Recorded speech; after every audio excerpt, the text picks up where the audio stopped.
Good evening. I hereby call the Palm Springs Special City Council Study Session of February 22, 2022 to order.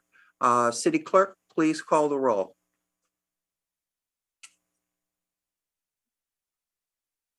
Thank you. Councilmember Garner. Here. Councilmember Kors. Here. Councilmember Woods. Present. Councilmember Holstitch. Here. Mayor Middleton. Present. All councils present. All right. I invite everyone who can to please stand and join me in the Pledge of Allegiance. I pledge allegiance to the flag of the United States of America and to the republic for which it stands, one nation, under God, indivisible, with liberty and justice for all. Thank you. Before we get started, just a quick, it's a little bit longer announcement, but this evening's council meeting is a study session. That is not a regular city council meeting. We are not going to be voting on any action items during the course of this evening. We're not here to make decisions on the merits of any course of action or frankly, to largely debate those courses of actions. Tonight's study session is about addressing our priorities for the coming year and beyond. Land use conservation planning is on the list of things that are important for us to accomplish this year. Council will not be deliberating on the conservation of any particular properties this evening. We are here this evening to follow up on the visioning sessions the council had with the city manager on November 20 and 30. In those sessions, council identified 4 major themes for our work this year: quality of life, environmental stewardship, community infrastructure, and good governance. We identified 15 key issues to work on, ranging from improved homelessness to accelerated climate action plans to our 5-year capital improvement plan to enhancement of our service levels and another dozen other key issues. We identified 50 action steps necessary to address the key issues and priorities. This evening, we will hear from the city manager and key staff on Mr. Clifton's plan to research, review, debate options, make decisions, and then implement those decisions. This is a meeting about process. It is not a meeting to determine outcomes. It is a meeting to prepare the ground for what will always be robust debates about public policy in Palm Springs. It is also a meeting for us to be able to prepare the public for what to expect us to be covering during the course of this year, and most importantly, approximately when to expect us to get to that. All of us know the best plans are subject to change. We know there will be emergencies that will emerge and we will have to adapt, but having a sound planning process and a plan to deal with the major issues during the course of the year in a responsible way will give us a much better position to adapt when it is time to adapt. Tonight, we will begin with public comment on the City Council visioning sessions. Afterward, the City Council will receive a presentation and direction to staff. The public is invited to speak for up to 2 minutes. The City Clerk will now begin contacting speakers via telephone. Thank you. And I'll begin that process now. Thank you.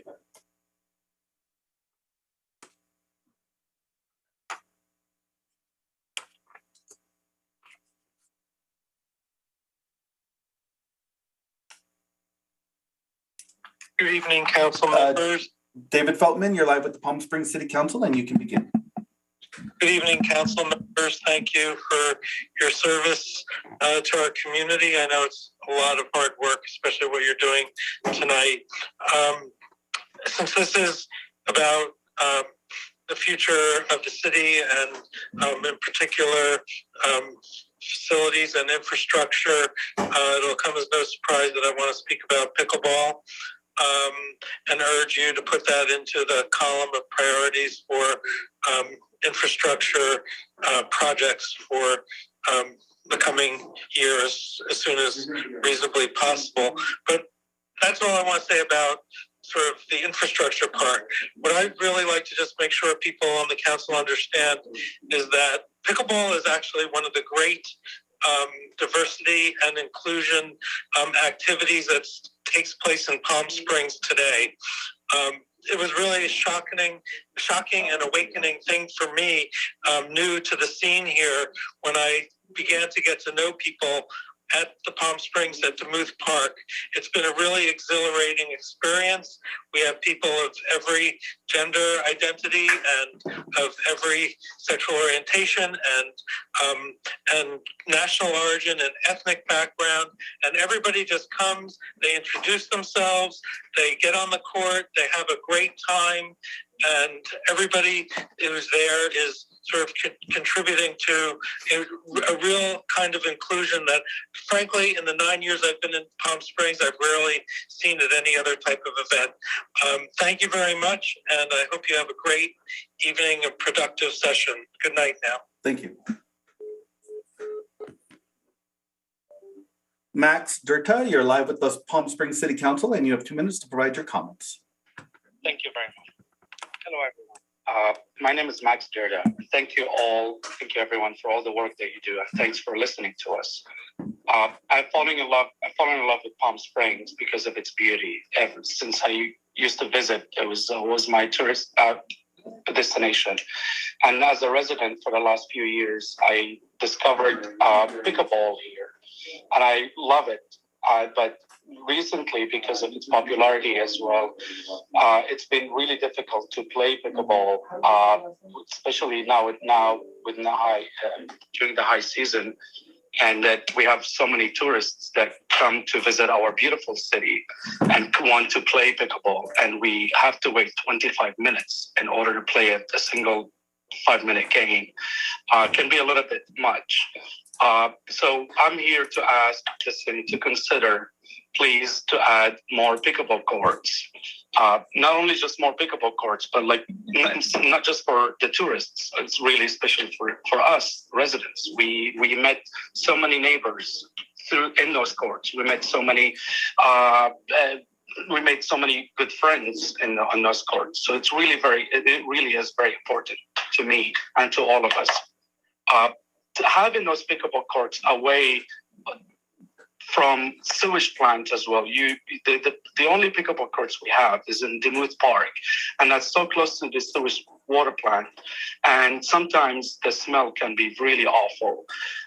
So when you compare to us, putting us next to the sewage plant and putting the tennis players next to the beautiful Ruth Hardy Park, when you compare both, you can see there's we were really disadvantaged here.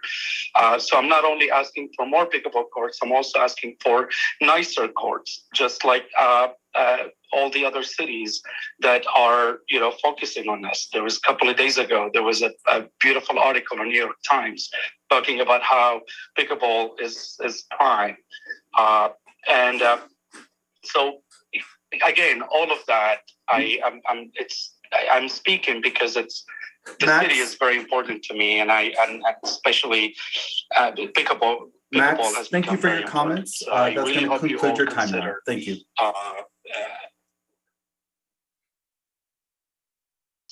Mary.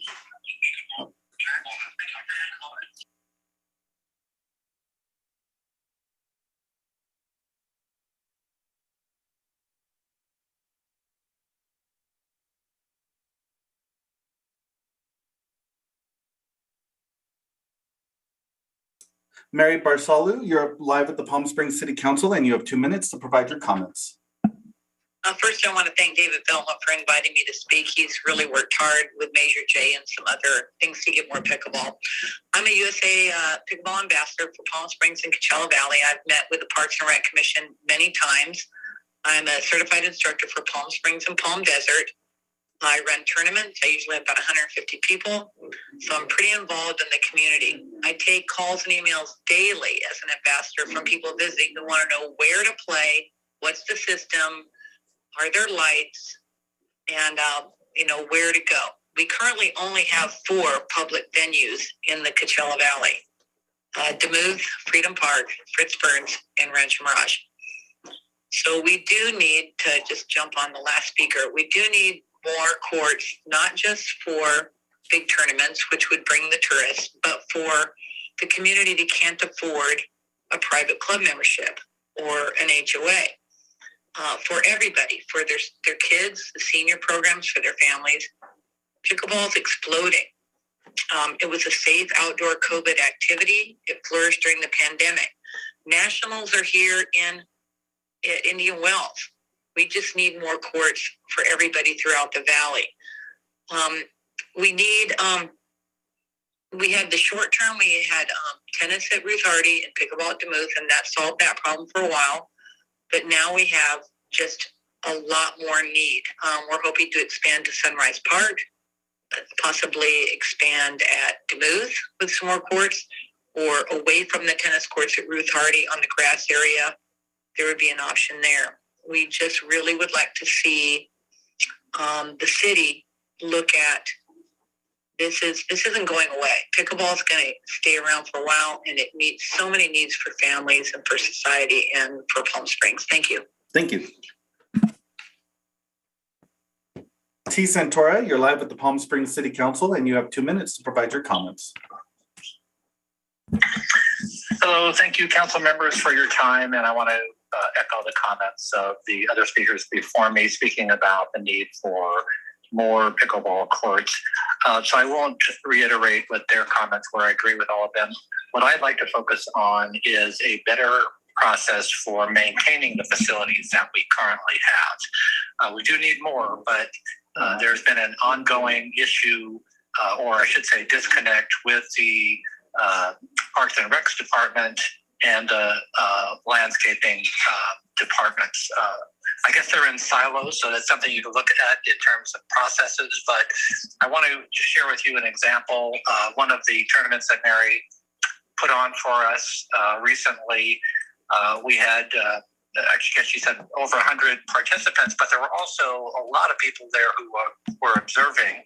And right in the middle of the tournament, the sprinklers went off and sprayed everybody on the stands and the vendors. Everybody had to move. And it was just a bit of a nightmare. And it was so unnecessary. It was in the middle of the day. So there is a disconnect. We really appreciate the fact that you're putting in a new bathroom at Duluth for the pickleball players. I'm hoping that it's not just one to replace the old one, but we do need additional bathrooms. And then finally, I understand that we've been told a wall has been approved to put between the water treatment plant and the courts, which is fine, except for the fact that it may be a danger in that the courts are, they're not that long, and people run quite a bit, and often we bounce off the fences there, which is, dangerous enough, but it gives a little. If we were to bounce off a wall, I don't need to tell you what kind of a liability that would be. So if those plans are not complete, it would be very helpful for the commission and the Parks and Rec department to actually talk with players. Mr. Santora, that's your time. Thank you. Thank you.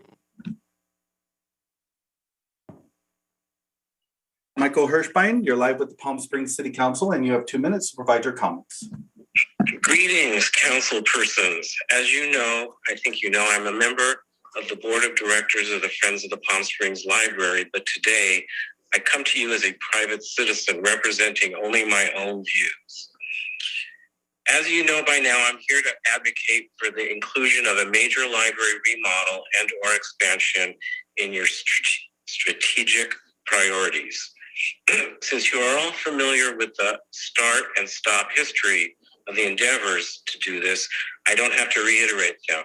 But for many years now, through good and bad economic times, plans have been made, money has been spent, and no actual work has been done. I would hope that out of the current process, actual funds get allocated for what will be a major capital improvement. Speaking only for myself, I do not advocate for piecemeal and or smaller remodel endeavors, as I believe to act accordingly, it would dilute the revenue and for the purposes only to serve to deflect energy away from the very real critical needs of the library. What a city chooses to spend its resources on represents the very real values that the community embodies. In my opinion, the deplorable physical state of our library is in opposition to the values our community adheres to, namely learning, education, inclusiveness, community participation, and the need to serve all of our citizens. I would like to see a specific commitment to the funding for this project be an outcome of this process. Thank you very much. Thank you. Roy Clark, you're live with the Palm Springs City Council, and you have 2 minutes to provide your comments. Good evening, Mayor Middleton, City Council members, City Manager Clifton, and City staff members. This is Roy Clark. I'm a member of the Sustainability Commission. Thank you for making many sustainability and environmental stewardship activities priorities for the City Council. Leaf blower ban enforcement is one project in the list of target high-value projects initiatives on page 17 of the staff report. The ban took effect over 3 years ago. Surveys have shown that only about 50% of the gardeners and landscapers are in compliance. Proposals for enhanced enforcement were made at a council meeting last fall, at which time the council members said they would address the proposals at the beginning of this year. Gas-powered leaf blowers were banned not only because of their noise, but also because of their contribution to greenhouse gas emissions. The city's focus on fighting climate change, enforcement of the leaf blower ban should be a high priority now. Thank you. Thank you. Kathy Wermick, you're live with the Palm Springs City Council, and you have 2 minutes to provide your comments. Hi, Mayor Middleton, members of the council. I'm speaking tonight on the good governance for C. I think it's really important that the City Council assess the city's salaries this year to be able to remove barriers to participation from all members of the community. I was concerned to see this on the September agenda as opposed to a sooner agenda. And I want to express a concern that the consideration would only be coming from a survey of comparable cities. The surveys of comparable cities we've had in the past has resulted in our city council being paid less than a minimum wage. This certainly does not remove barriers. It's a good time to remove these barriers. We have 3 council positions up for election and possibly a 4th, and I really encourage you to do this, but to look at the tasks, the timeline and the tasks, and make this a higher priority and a more timely priority. Thank you. Thank you.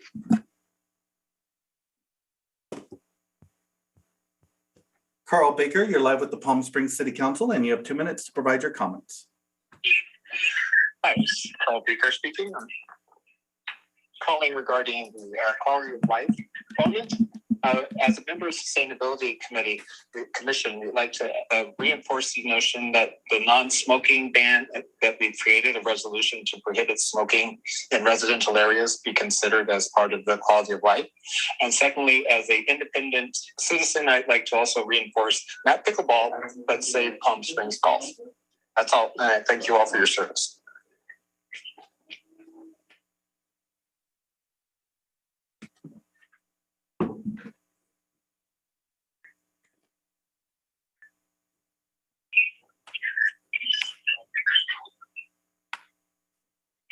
I'm sorry, Carl, does that conclude your comments? Yes, it does. All right, thank you. Adam Gray, you're live with the Palm Springs City Council, and you have 2 minutes to provide your comments. Thank you. Hello, City Council members. I'm calling on behalf of myself and my teammates with Desert Compost. Thank you for taking our comments tonight. Thank you for the ongoing cooperation and considerations with regards to the efforts of this volunteer community in the headwaters of California State Bill 1383. We seek to do our part. The team at Desert Compost has worked hard throughout the challenges of the pandemic and has successfully launched our first location in neighboring Palm Desert. We are excited to build on our momentum and work alongside the city of Palm Springs in positively affecting the environment in which we live through the many benefits of compost generation.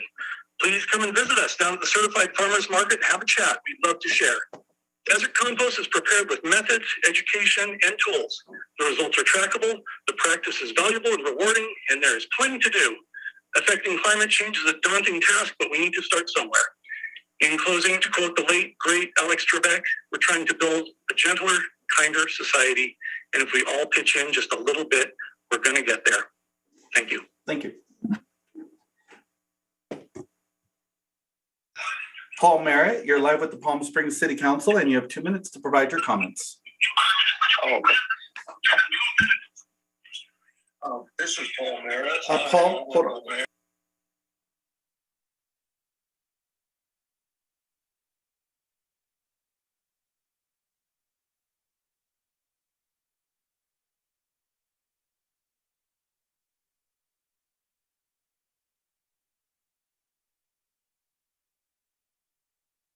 Honorable Mayor, Council, Paul Merritt. My comment tonight is about the Homeless Welcome Center, and I'd like to note that we all share one thing in common, that's our love for the beautiful city of Palm Springs. And on that basis, we should give a priority, repeat, a priority to the quality of life.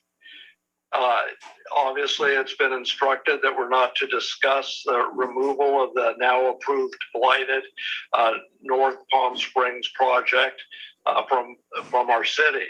However, it should be noted that today I filled out the study survey after the action has been approved by the council. Lastly, I'd like to have the city council consider how they are going to prepare the public for the future impact of the Homeless Welcome Center. And the two areas to prepare the public would be for neighborhood increased security and increased patrol. And secondly, to prepare the public for increased trash and nuisance of littering throughout our neighborhood.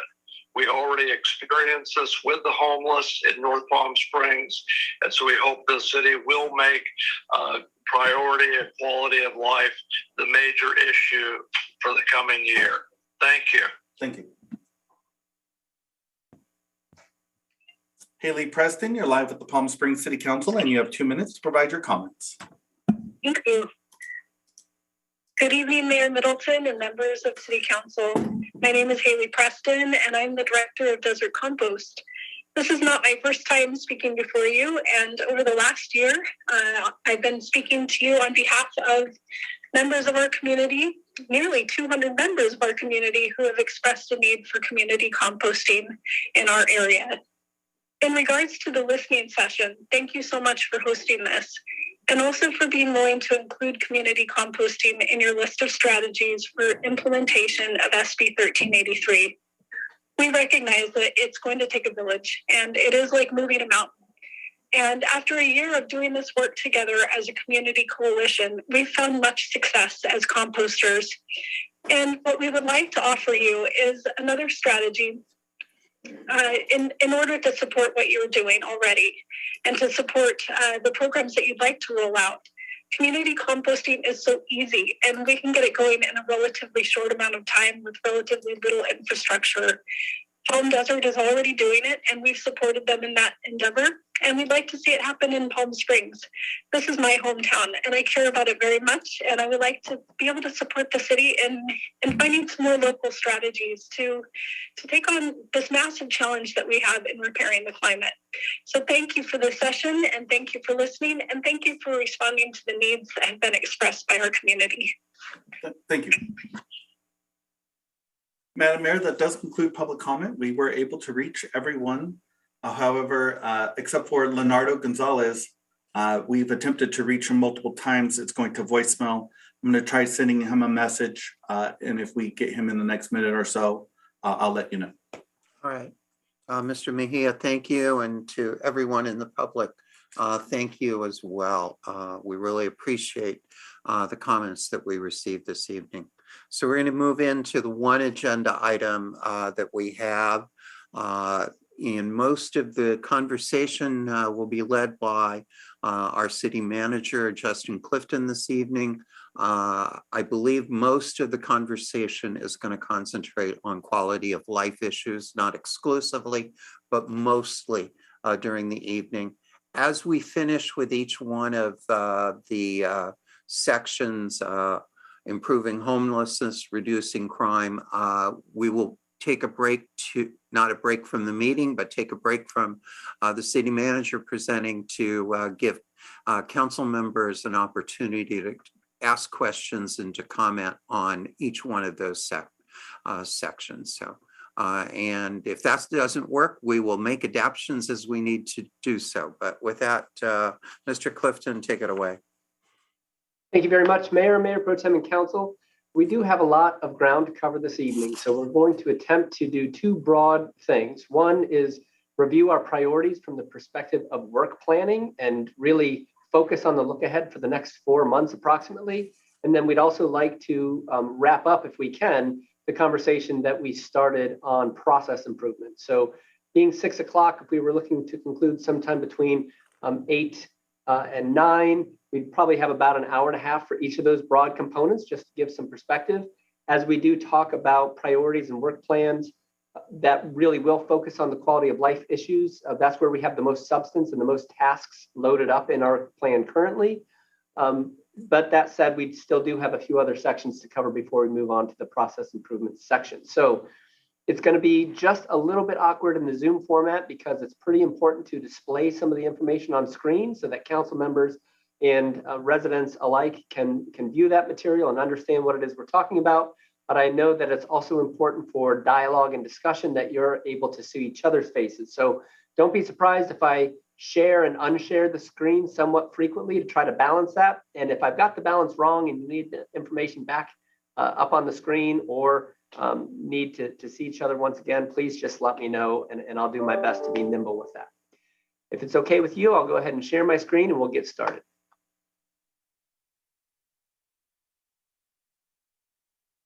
Okay, hopefully you all see the PowerPoint presentation, Council Visioning Sessions. Okay, I see some nodding heads. So this is a follow-up to a few other meetings started back in November when we held 2 visioning session meetings. We also presented the first component of this conversation on January 27th. Today, as I indicated, we're going to focus on reviewing work plans and some process-related improvements. Just as a little recap, especially for those that may not have seen the session on January 27th, we have 4 broad areas that were identified for priorities: quality of life, environmental stewardship, community infrastructure, and good governance. I should mention that this is not meant to be an entirely exhaustive list. So there are likely to be lots and lots of things that we have to address in the course of our business that don't flow directly from these priorities. We'll have, for instance, development reviews and things that are brought forth, land use decisions that are often initiated by applicants. There will be timely matters of state concern or local concern that need to find its way to an agenda, et cetera. So this isn't really an all-inclusive list, but rather somewhat of a compass to help us remain oriented on our highest level priorities and make sure that in the course of the regular business that we often get immersed in, that we don't lose sight of these important things. So to segue a little bit to some of these work plans, this is a little bit of a unique way to use this tool. For the most part, I have utilized work plans as a staff tool to keep us on task. But as we started to go through lots of the priorities, it also became evident to me that really we have a history somewhat struggling to be very strategic. Okay, sorry. Looks like I need to trade screens. I am not trying to show you the one that has 2 slides, but the one that has 1.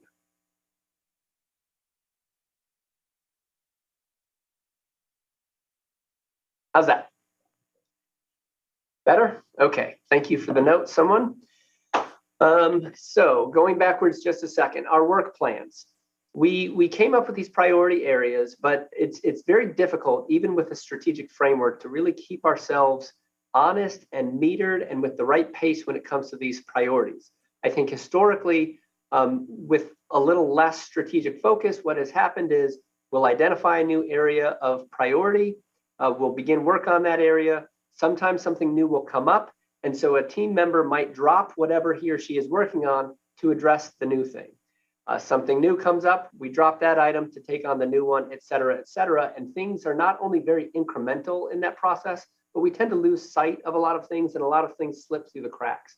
The work plans are in part an effort to take what is a very high kind of 50,000-foot view of the priorities and break it down to a little more of a schedule. So if you think about a capital project, you might say you want to build a library or something like that, since that came up.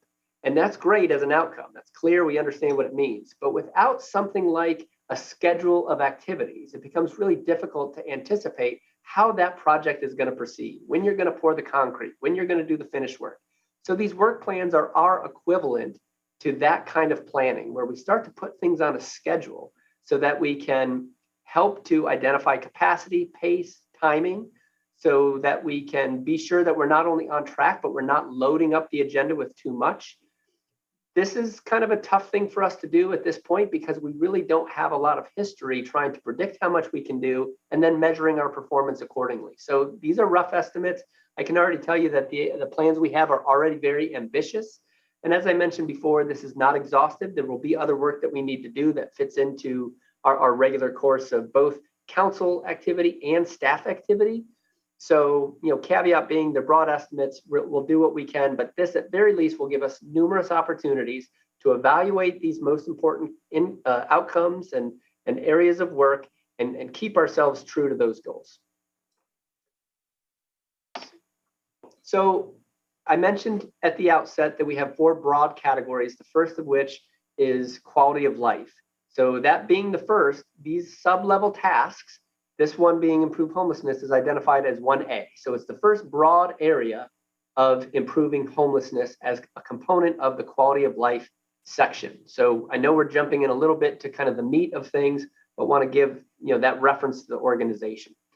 So on our very main page of priorities, we just have a simple sentence, improve homelessness, build a navigation center, et cetera. When you get into the work plans, you start to see a little more detailed information. And firstly, I'm sorry, I'm going to stop sharing my screen and put up one other document for you to see that might help make sense of some of this.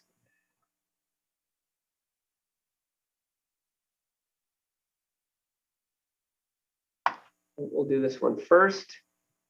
So this should orient you to that broad perspective of priorities. This is what we have at the outset of our strategic planning with the 4 categories and a handful of subcategories below. And then I also want to orient you to our one example of an actual work plan document. I can manage to pull that up.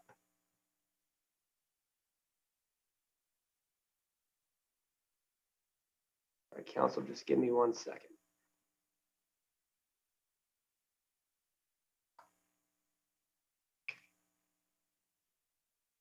Here we go. So you saw the 4 columns and all of the small categories, and then we basically created a page or 2 for each one of those areas, like in this case, improve homelessness, to really expand on the information. This is typically a staff level document, so we're not going to go through each one of these, but we did include them all for your review so that you can not only see kind of how they're created, but you can peruse them at your leisure, ask questions, et cetera, including at tonight's meeting. I just want to orient you to the layout and organization so that you have a little more comfort as you look through. So as I indicated before, quality of life is item 1A. We do have a key objective at the top and a purpose statement. The key objective is pretty simple. The purpose statement generally expands slightly on that objective to address some of the how. So the key objective is improve homelessness. The purpose statement indicates with a little more substance to expand services for unhoused persons and housing options for unhoused and lower income households. As we scroll down, you'll start to see the major tasks contained within these boxes with a timeline on the left. This again is what I would call mid-level detail. It's certainly more detailed than that 50,000-foot view where all we've indicated is the need to build a navigation center, but there's still a lot of information to be filled in as we pursue this endeavor. But this gives you a pretty good idea of some of the component pieces.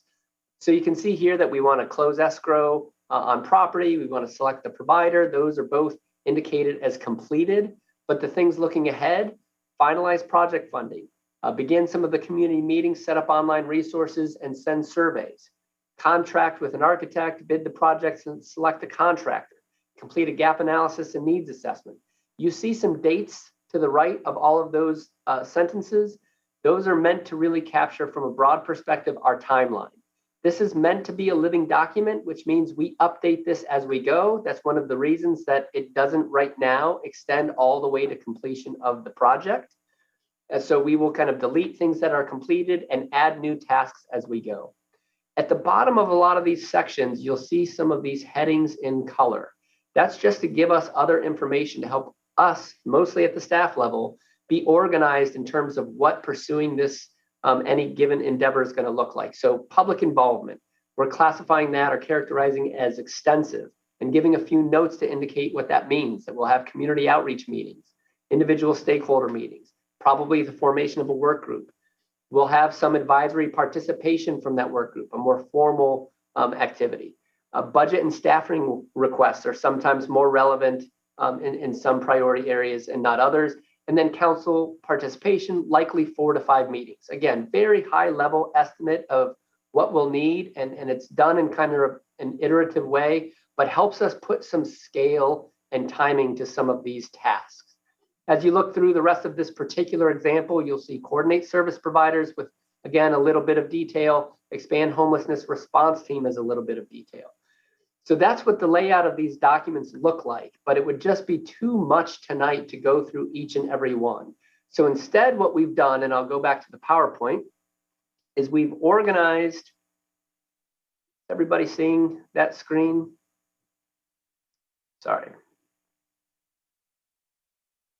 Here we go, one more try. There, you should be seeing it now. Okay, we get back to where we were.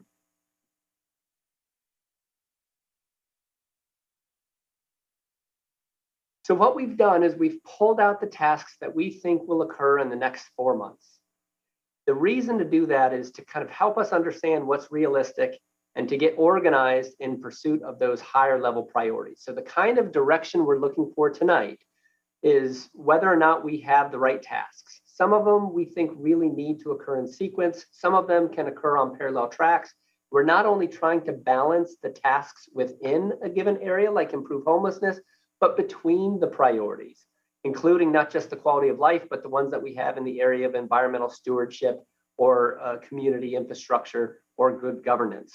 So we're really looking across the board to ask ourselves, how much can we advance this task in a given period of time? In this case, 4 months. So this is what we think we have to look forward to in the next 4 months in terms of improving homelessness.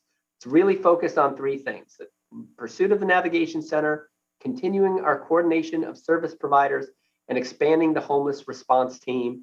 But again, that's mostly the sub-level tasks there are reconsider an in-house position. Council likely recalls we created a combined housing and homelessness person position, I believe, in even the fiscal year 20 or 21 budget.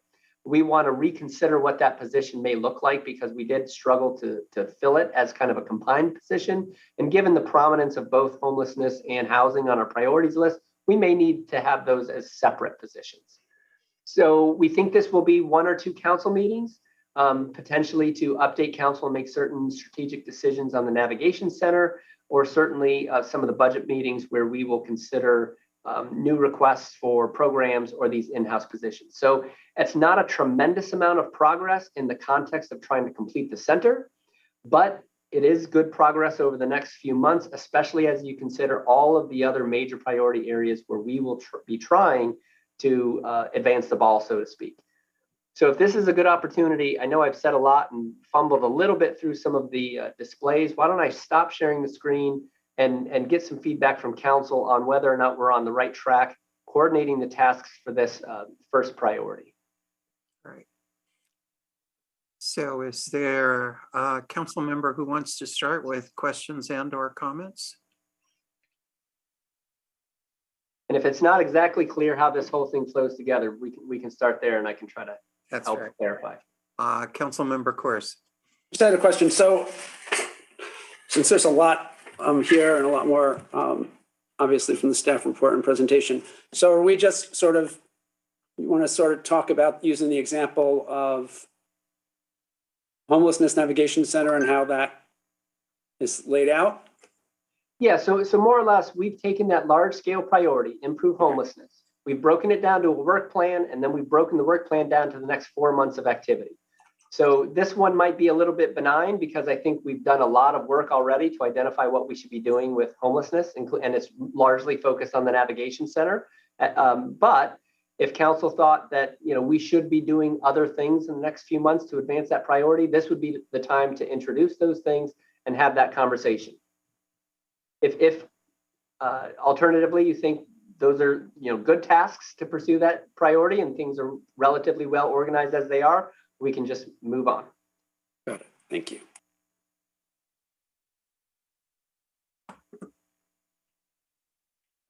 Are there others that want to jump in? Okay. All right. Council Member Holstich. Okay. Thank you. I'm still confused. I'm so sorry. I have essentially no voice. So to the public, I'm sorry. I'm just getting over a cold, but my voice is gone. Councilmember Course, do you want to go before and finish your thought, and then I'll go after you? I'm not sure my thought is finished in my head yet, so please go first. Maybe you'll help me. Yeah, I was sort of struggling. So thank you so much for this, by the way, and really appreciate all the staff work on this. Really, we're doing this in public. We want public input about what the major tasks are. So I know we heard sort of public comment about major priorities, which sounds like it falls in line with what we thought the priorities would be. And I think this is hard because we're coming in where we don't have a strategic plan for this council. And so we have to build it as we go, right? And not have this idealized plan that, what I would like to see next time, which I'm sure we'll build out, is a backwards looking plan based on outcomes, right? So I would love to see us to say, what is our 1 year plan on homelessness? Let's reduce homelessness by 50%, right? Whatever is an achievable, smart goal. And then think about, what are the major tasks that will get to that goal, right? And so that's kind of my feedback about some of these goals, which I know aren't from staff, but are from council, really. And those are, ones that we've heard from the community that are important, or, ones that we've heard a lot of input from stakeholders. And we should say that we built this based on community input, stakeholder input, committee and board and commission input, right? For people who are just tuning in now. But I think that's my feedback is sort of, and I know that this is a short term. So a lot of the feedback we heard is more longer term things. But for me, I'd love to have it be, and Justin and Mr. Clifton, you're much more expert here than me, but I love to have it be outcome based, right? Where then we can really think through for the sustainability, right? What is going to reduce, what are those major tasks that are going to be most impactful to our larger goal, right? Reducing emissions. What is that? Is it leaf blowers? Is it XYZ? So I know staff has done that work, so I'll stop talking, but if you could just explain for the public and the council how that's going to get us to SMART goals or to real objectives, because we're elected by the people and they want us to reduce homelessness by 100% in a year, right? And that's kind of where we're coming from, I think. Yeah, absolutely. So a handful of really good points there. First, the general process where we decide what the outcomes are and then back into tasks is really what we've done. So when we sat down at the visioning sessions, we talked a lot about what we should be accomplishing. And we extrapolated those 4 pillars and the subcategories within them, but didn't have the level of detail we now have, which is how we're kind of backing into those goals. I agree totally that we want to work our way toward measurable outcomes, and what you described as SMART goals. So there's an acronym SMART that's often used. It takes a few different varieties, but it's generally specific, measurable, actionable, or sometimes ambitious yet attainable, results oriented, and time bound. That's SMART. And all the best strategic plans have that level of kind of quantifiability and performance management built in. We're to some extent walking before we run, and especially in new areas like reducing homelessness, you sometimes need to know something about your progress to be able to establish a good target. So to be honest, I wouldn't know right now if a good target is reducing homelessness by 10%, 50%, or sometimes before you get to final outcomes, you have output-based goals, which we do, right? Build a navigation center. At some point, we could probably identify the number of people we want to see or the success rate of getting people into homes as other measures that contribute to the final outcome of reducing homelessness. So that really is the direction we want to go. This strategic plan is certainly built in that framework, but what it is missing initially are some of those more robust measurable items that you described. As we get accustomed to the pace of work and as we get familiar with pursuing those goals, housing is another one that we'll move to very quickly. Those should become more results oriented fast. And we will add those measures in more of an iterative fashion as we go. Thank you. Councilmember Coors, did you want to jump in at this point, or? I'm good, thank you. All right. Okay. I'll go ahead and move on. We can always come back to homelessness, and let Mayor, go ahead.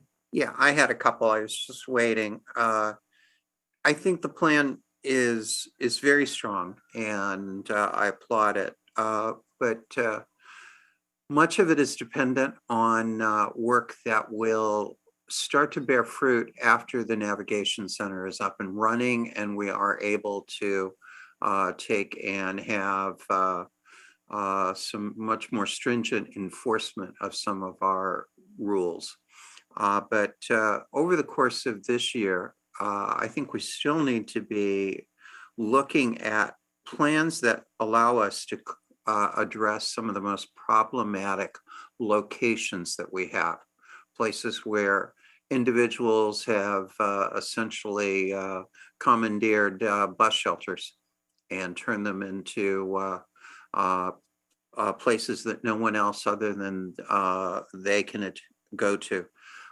We have, for the most part, most of our businesses addressing homelessness in as positive a way as they can.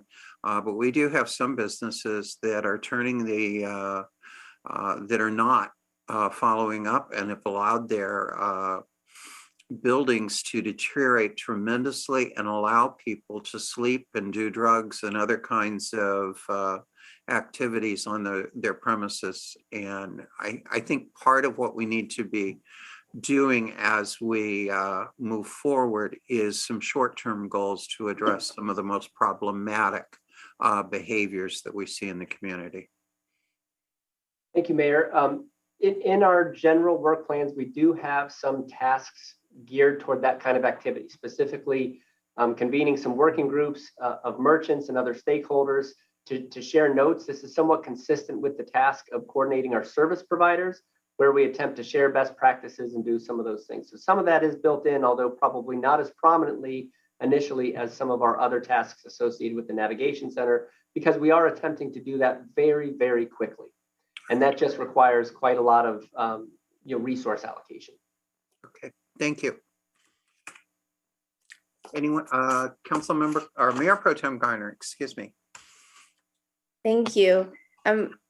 Justin, I noticed on not just this one, but many of them, staffing is a big part of it. And I think that with all of this, that's a big priority, right? In order for any of it to get done, we need to have that adequate staffing. So I just wanted to say that we need to make sure that we're really full speed ahead. And I know it's hard right now. It's hard everywhere with finding jobs, but I really do hope that we can make that aspect of all of this, of all of these things, a priority. Thank you. It probably should pause and just expand on that a second, because we've got homelessness, housing, economic development, and sustainability as 4 of our highest priorities. There is a total of 1 FTE that's dedicated to one of those things. Now, not to underestimate the power of teamwork and allocating some of my time, et cetera, but for as large a staff as we have, over 500 individuals, to know that our 4 highest priorities have 1 dedicated staff person tells us something about the current imbalance as we try to shift. So yes, we're going to need to staff up in sustainability, and we're going to need to create some capacity where very little exists today. Community and economic development, we have some people, so I shouldn't say it's nobody, but no one dedicated strictly to economic development, no one dedicated strictly to housing, and no one dedicated strictly to homelessness. We do have people in those areas, but not overseeing those things by themselves. And what we find with a lot of the other tasks that are important, engineering, accounting, et cetera, is we have somebody dedicated to those jobs. So you're right, it's going to take a little while to build up that capacity. Councilmember Kors. Great. Again, I'm just not sure if it fits here, but I think it does now. So just on the short term, right, the county just announced they're sort of doing their core program 2.0, where the DA and the public defender and the county and a collaborative court help get people who do get arrested or charged with crimes that really are because they don't have a place to live, mental health issues, other things. If they agree to go into a program, I think 90 days, Indio's been doing it for a couple of years, they can wipe out all those fines. And with those fines, it's gonna be very hard for anyone ever to get back on their feet. And we shouldn't be criminalizing people who are homeless. And so we have an opportunity, I think, to be one of the cities who does this. And I know we've raised it before, but this just came out that they're now doing sort of the 2.0 on a much broader level. And it's such an opportunity to help people, get them into a program who might not otherwise go into a program because they see no way out, even if, right, they address some of their issues, addiction issues or other issues. So this seems like a short-term thing that actually might not require a lot more staff because it's being done at a county level. So that seems to me like something that in the next couple months, we want to make sure we're one of the cities that immediately says, in my view anyway, we want to be part of this. And really help people turn around their lives. So that's one thing I would probably add on the short term, if we can. And I know the police chief was going to reach out to some folks. I don't know the status of that, but I just wanted to raise that if it was appropriate here. Yeah, and so to keep things at a fairly high level so we don't dig in too far, that's a great note. I've written it down, and I do think you're right that that's one that's timely that we are already monitoring, and so we should capture that on our work plan.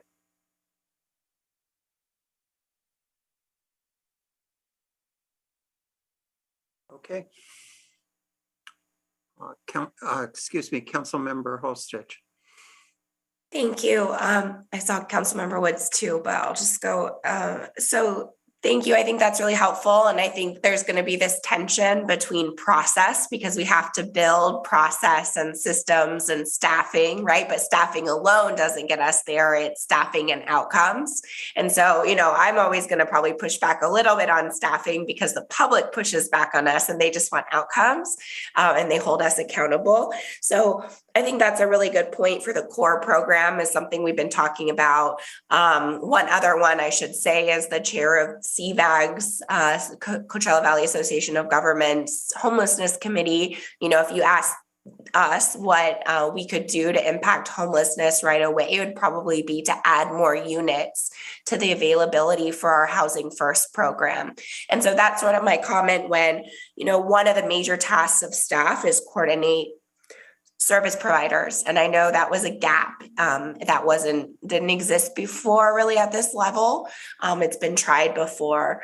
And I think it is important. And I know that you're gaining good information and good coordination there, and it's going to lead to outcomes.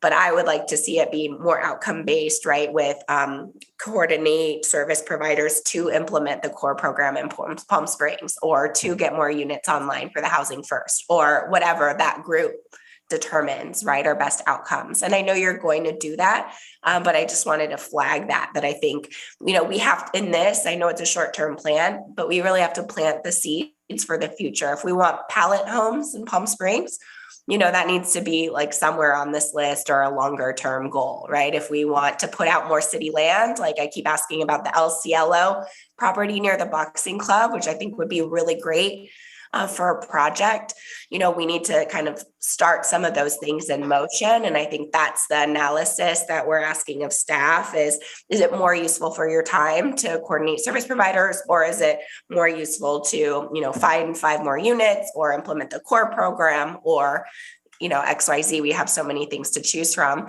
I'd like it to be really outcome based, what's going to make the most impact with the, least resources that we can. Thank you. 100%. And I think you're really highlighting what these discussions are meant to solicit, the kind of feedback.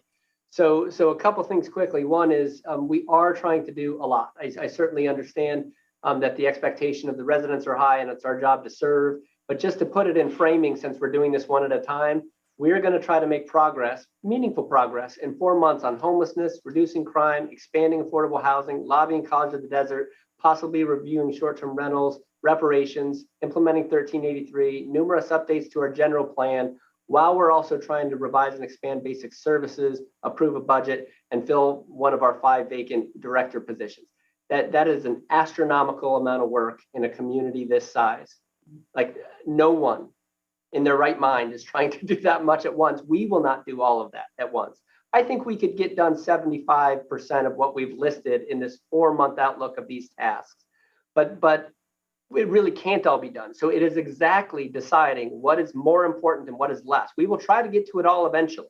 But if something like working with the core program or really enhancing the CV200 program with maybe additional money for units is more important than something that we're doing, that's the conversation we should have, so that we're spending our time the right way, so that whatever we don't get to, council feels pretty good that it's only because we did more important things, not because our efforts were misdirected.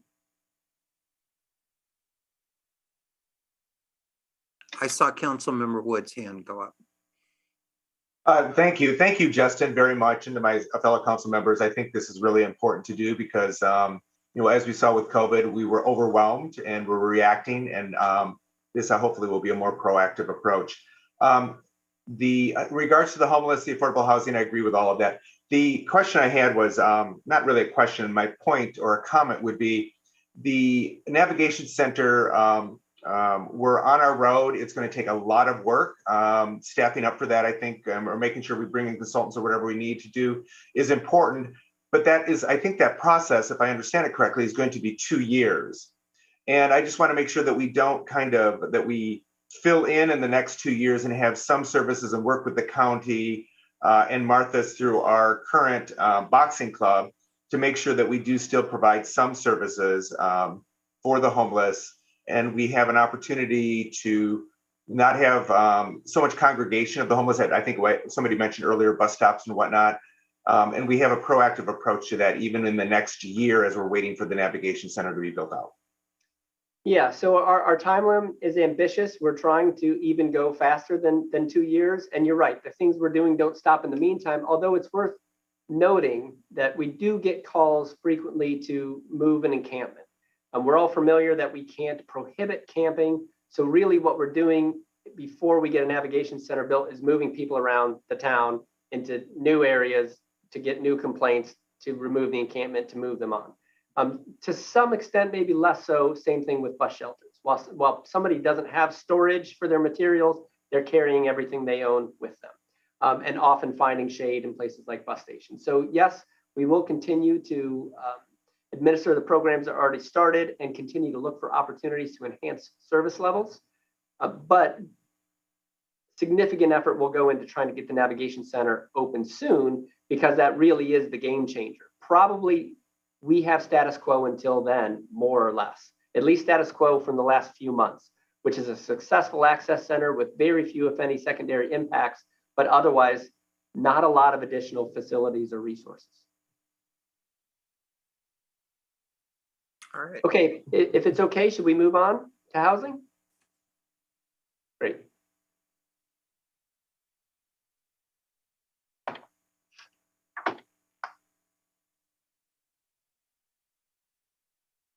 Oh, sorry, I was trying to jump ahead in the presentation. Reduce crime. This is another one that was important to council. This is probably not as policy driven as some other priorities like housing, but nonetheless very important. So we've got a handful of activities here, engage residents and businesses. Many of you have been a part of the community meetings that the police chief and some of our police department team have had with community members. We do also intend to conduct a department review. This is something that I think council members have asked for some time, to evaluate not only our base level of services, but our opportunity to diversify, to bring on new people to the team that might not be traditional law enforcement officers. These could be part of a rapid homelessness response team. We do have a department of folks or a team of folks that help address those issues, but maybe it's time to get more aggressive with bringing on people with social work or mental health skills to be part of that team. The department's going to work on revising the mission and focus that was part of those community meetings and reorganizing in the model of neighborhood policing. Some of that is already taking place, but will continue to take place over the next few months, as well as the limited saturation efforts, especially in places where we've had violent crime. I know these are big areas of concern for council. And again, there might be a meeting or two as we develop a scope of work for reviewing the department to make sure we're all on the same page there. But a lot of these activities are otherwise a little more internal to our police department. And you know, there's some things with property crime that's largely a component of the neighborhood policing. There's more details there that you've probably heard the chief talk about in terms of identifying problems, solving them more proactively, assigning people to neighborhoods, et cetera, so that they really kind of own the problems in that area and know them very well. So even the property crime and addressing property crime is a component piece of those tasks. And we're looking for any feedback here. Who would like to go first? I can't see everyone. There we go. Thank you. Councilmember Garner, thank you. Thank you. I think this is helpful to see, even though, as you said, a lot of it is internal. But I like that direction in terms of social workers and neighborhood policing and other ways that we can manage these things. I said this before, but when we previously looked at calls for service with our former chief, he told me that 50% of the calls were for, are calls that are not, where a police officer is not needed to respond, right? But the police are responding. So having those social workers, neighborhood policing could really help to free up our officers' time to focus on the things that they should really be doing, instead of kind of assisting with neighbor squabbles or barking dogs, things like that, which we know there's quite a few of, or even addressing mental health or homelessness issues, which a social worker could have a lot of other skills to use. The other thing I wanted to mention is that I know that there's community efforts going on to assist with reducing crime. And so I would just put out there that if we can support those groups that are doing this work, to make sure that they have any resources that they need. For instance, if they need space to do an event,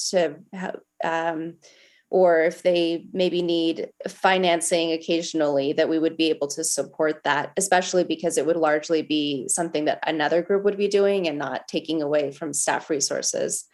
And so I don't want to speak more on the specifics of that, because I think these organizations are still trying to figure out exactly how they're going to move forward. But I just want to make sure that we keep things like that on our radar for when they are ready for city support. You bet. Let me add that the events that the chief held last week were, I think, extremely well received. The opportunity for large numbers of the public to be able to interact with the police department in leadership was something that was really helpful. So as we move forward, I'd like to see us continue to take advantage of the chief's ability to interact with the public in a very effective fashion. And on that vein, I know we will hear more about the reaction from the chief and his command team on last week, but is there anything he would like to offer to us at this point?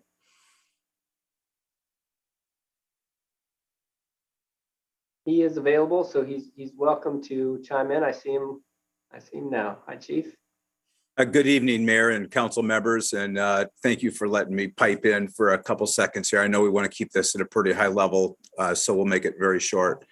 First of all, thank you for all of your participation and help and assistance in getting out the word and getting information from the community. I look forward to developing that strategic plan so that it fits in with the overall goals of the city and the city manager to move forward in a very thoughtful, systematic way of which we can support the community, reduce crime, and improve the quality of life for our neighbors.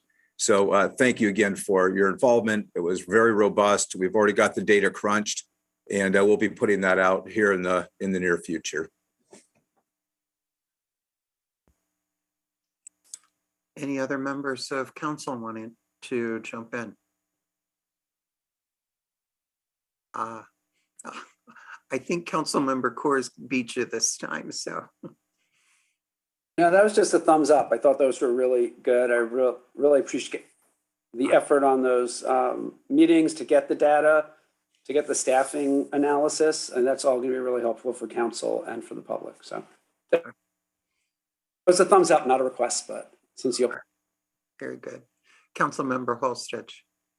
Thank you. Really appreciate those meetings. That was really great. I know our community appreciated it, and looking forward to the data. So just to clarify, so all the data that the police department and the chief got in those meetings, and then the issues that Mayor Pro Tem Garner raised in terms of policy direction that we can give about enforcement over certain, calls for service, for example, since we know we get a lot of calls of service that aren't crimes or shouldn't be going to police officers and could be going to others. All of that will be included in the evaluation of staffing and service levels. Is that right? That's right. Although I should point out that what we have planned in the next 4 months is to develop the scope, get it approved by council, and bring somebody on board. Conducting the analysis, getting the data, coming back to council and discussing policy and how we might diversify our team, that's probably on the order of 6 to 8 or 10 months total. And so just to put this in perspective, one of the reasons we break this down into a 4-month section is so that you can see how the ball is moving forward inch by inch.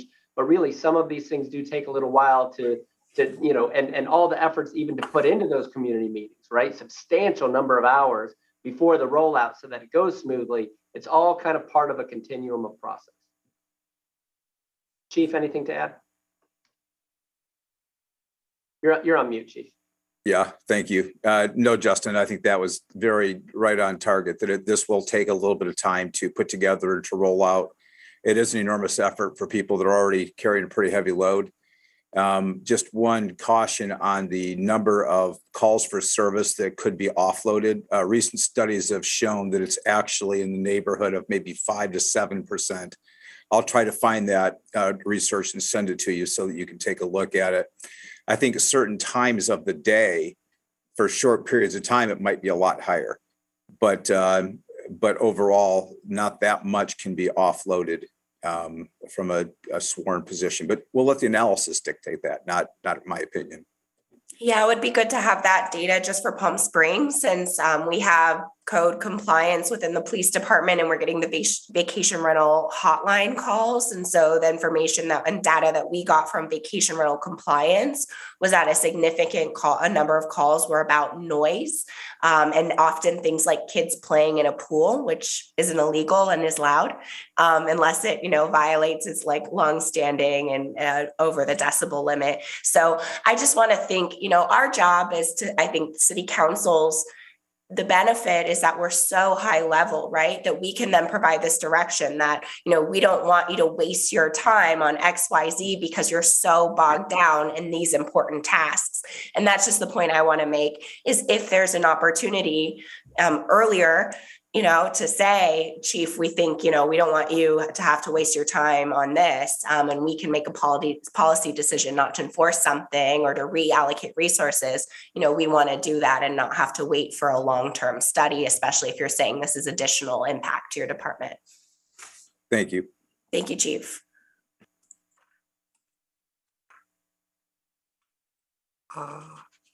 Anyone else? Councilmember Woods. So I just want to, thank you to Councilmember Holstage. I think her points were very well made. I think a lot of people call in, she made the point of vacation rental hotline, and currently it's going through the police department. Will this analysis also help us decide if we need to relook at that at maybe a different level of staffing or a different department of staffing to get a better response rate without taking away from patrol officers or whatnot? So I'm hoping that it will kind of lead us to a stronger point of view. That's comment number one. And comment number two, Chief, we've gotten such positive feedback from your outreach. Thank you very much. And thank you for including the council members in that. Can you just quickly outline what, you've got the momentum going, and now we heard it might be 8 months or something. Can you tell the public and tell us kind of what the next couple steps are as we engage them? Sure, that's a great question, Councilmember Woods. And the next step for us is to get this information that we have collected back out to the community, get our mid-level managers, our lieutenants in place to get them going, and that will be in the near term, as in March, so that we can start the process of working on problems for our community, identify those problems, start working on those problems, interact with the community to make sure we're seeing this from a very broad perspective and getting as much engagement as possible. So while the study is going, I will need staff, I assume, some point in the future to actually augment what the lieutenants are doing. So we're going to have to adjust our expectations in the meantime. However, I want to get this going now rather than later. And I think that's been, pretty much my direction, as well as my personal interest. Again, I don't know that I want to get too stuck in the weeds on this thing. The city manager has a pretty big agenda for tonight, but I do appreciate that. And I'm always available to any of you for questions as you need them.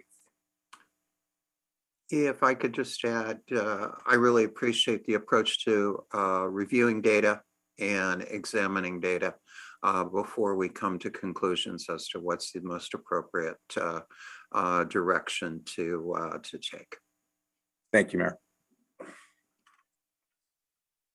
Okay, Mayor, if it's okay with you, we'll keep going on to the next area.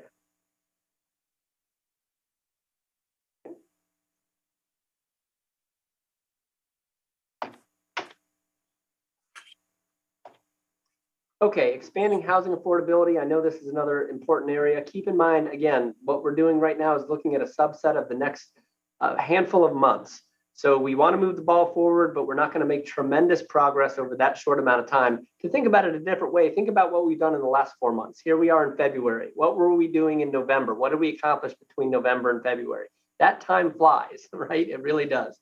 But the kinds of things we have in store, some of them are timely and kind of in front of us, whether we want them or not, like adopting the housing element. We do want to reconsider that housing position. I mentioned the same thing when we talked about the homeless position. At one point, that was a combined position, but we were really only getting applicants that were steeped in housing or steeped in homelessness, but not both. So we may need to re-examine separating that into two positions. We want to identify some funding sources as part of our budget. As we know, affordable housing is very expensive. And so without an ongoing source, we're not going to get very far. And so no time like the present to talk about how we might allocate some resources and keep them as part of the budget as we develop more plans and programs. We want to try to hire a consultant, or we might already have one. We have one in place, but to really look at a housing plan that would go beyond the housing element and start to look more specifically at the kind of gaps we see between household income and housing cost. In other words, the home rent or ownership burden, how many of them are overburdened, meaning they spend more than 30% of their gross income on housing. So we want to start that process. Again, that plan would probably take almost a year to develop fully. In the meantime, we also want to refine some of our SB 9 related policies. We talked about those very recently as we caught up with the state law. And then we also want to make a little progress on our inclusionary zoning analysis. So that by itself is probably 2 to 3 agenda items or meetings over the next few months. And we're looking for direction or feedback here. I'll leave it up on screen for just a second as everybody internalizes this information, and then I'll stop sharing so that you can discuss.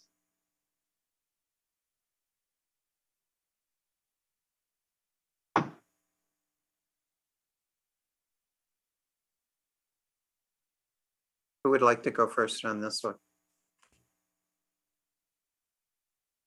I see this. I thought it would be Mayor Pro Tem Garner. You know what? Whenever there's not someone volunteering, I don't think I can help it but to start talking. With the housing, I know that I have spoken with city manager a few times on this, and actually with now 2 city managers, with the possibility of acquiring more lots. The city already owns, for instance, 3 lots in the northern end of town, and there are several other lots that are vacant there. But being able to acquire more lots and even some homes that are vacant throughout the city, and that the owner is willing to sell, so that we could start rehabbing and really filling in some of the gaps that we have, which I think, seems small at first, but we have such a housing crunch for low income and moderate income housing that these types of things could make a huge difference, because we would be able to control the cost. And I think that one of the things that I've been told is that we need someone who can start implementing the project. So I really support separating out that housing person versus the homelessness services person, because we don't have that expertise for how to get a project that is so localized moving forward. And so I just want to put that out there, that I think there are a lot of things that are hyper local that we can do. We just need someone who can actually take the reins and make it happen. Yeah, and if I could just quickly count, Mayor Pro Tem, that's one of the reasons that we don't have a little more progress built in, at least to the initial 4 months, where we want to wrap up inclusionary zoning, and we want to, but the budget allocation and some of those things could be made in light of eventually wanting to use the funds for something like property acquisition. Vetting parcels, appraisals, those can be long lead time items. So I think it would still be hard to add that to, say, our next few months of work, but beyond that horizon, as we do staff up and really try to accelerate and check off some of these other items, the housing element, the inclusionary zoning, et cetera, I think we would be well equipped to start to build a program with component pieces like a land bank, for lack of a better term.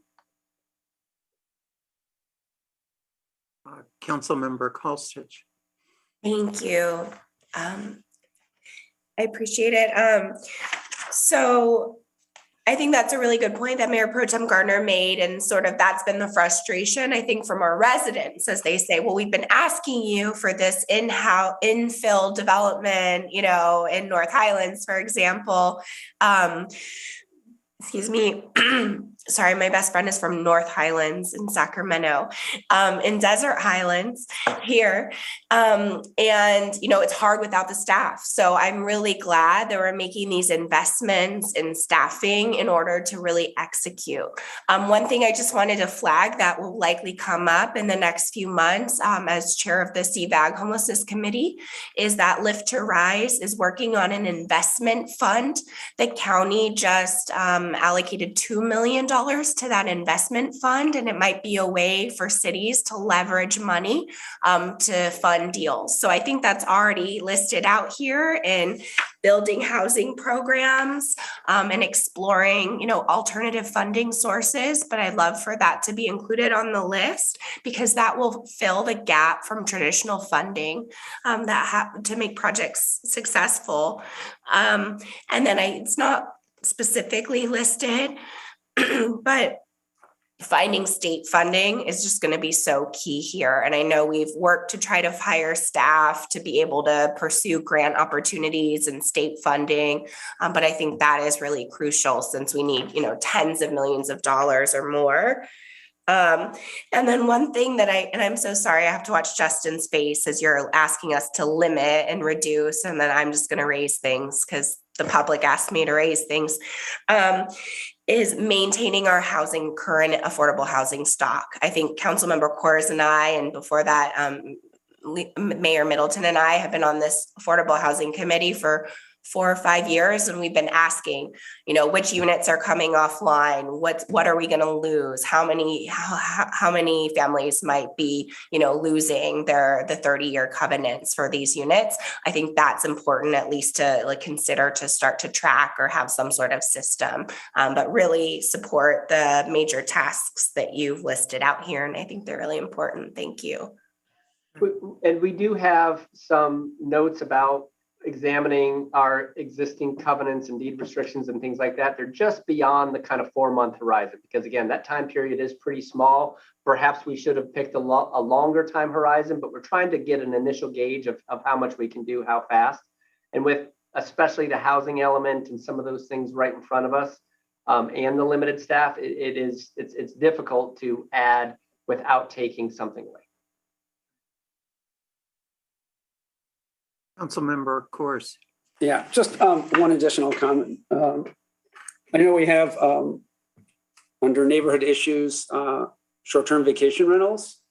I think and while there are some enforcement, issues that we want to talk about, I think when we've talked about this before, see it more as a housing issue. We're seeing long-term tenants evicted.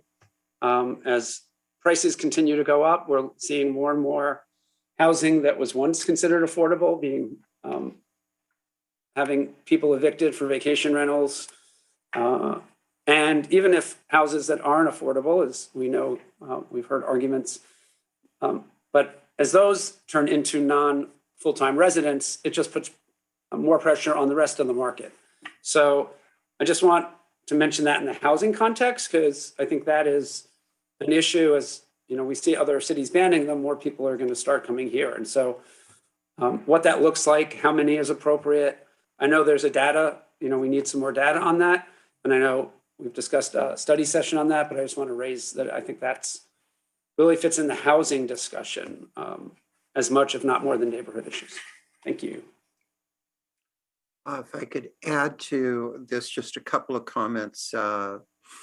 The properties that we acquired as a result of the settlement with Grit included a parcel of land on Bellardo in the downtown area between the parking garage and what is proposed to be the new condo complex that they are planning to build. That's a site that has some real potential for us to build in conjunction with someone, an extremely cutting edge, multi-story affordable housing complex. And I'd like us to really pay some attention to that specific site because the potential there in the downtown is so much greater than probably anywhere else that we have. The other issue that I hope we do not lose track of is we did talk about building housing across all income levels. And the overwhelming majority of homes in our city and our state, our country, are built by private developers. And we need to make sure that we're working with private developers to make this city to be one they want to build in.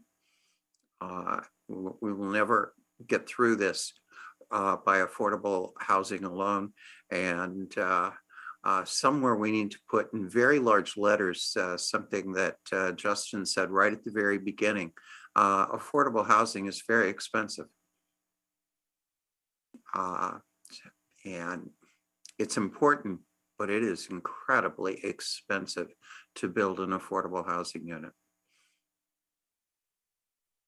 Just to make sure council and the public watching understand, we do have some component pieces to those other strategies. Our property inventory and putting some of that out to bid is just beyond our 4-month horizon as it's outlined right now. And there are lots of things, including inclusionary zoning policies and a review of our zoning code more broadly that will also facilitate the conversation of how we can better partner with our private development community. Any other comments from anyone? Can I follow up on that, Madam Mayor? Mm-hmm.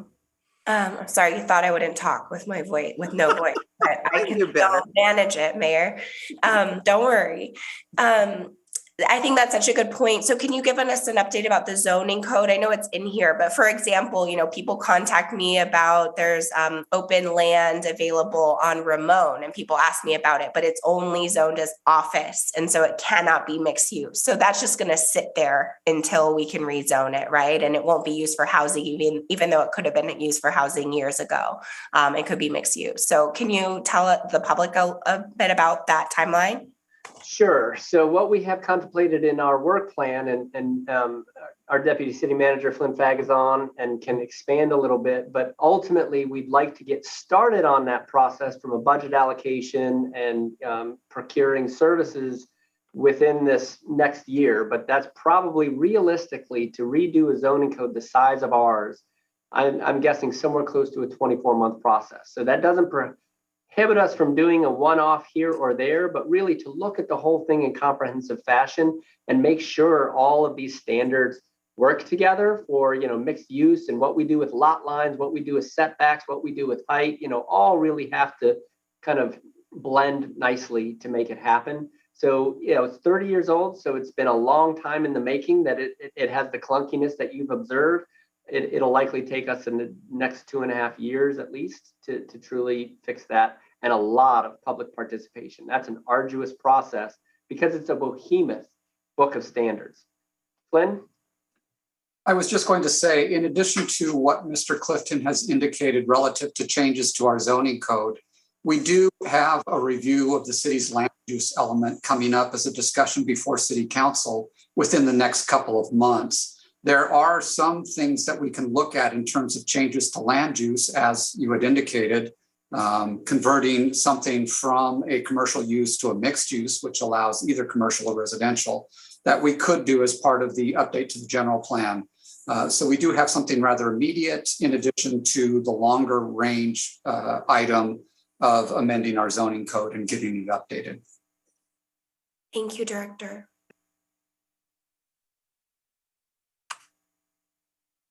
Okay, if we are ready, I'll take us through some of these next ones. We've hit some of the biggest, and so hopefully we can pick up a little speed. I know we are probably running a bit behind where we anticipated.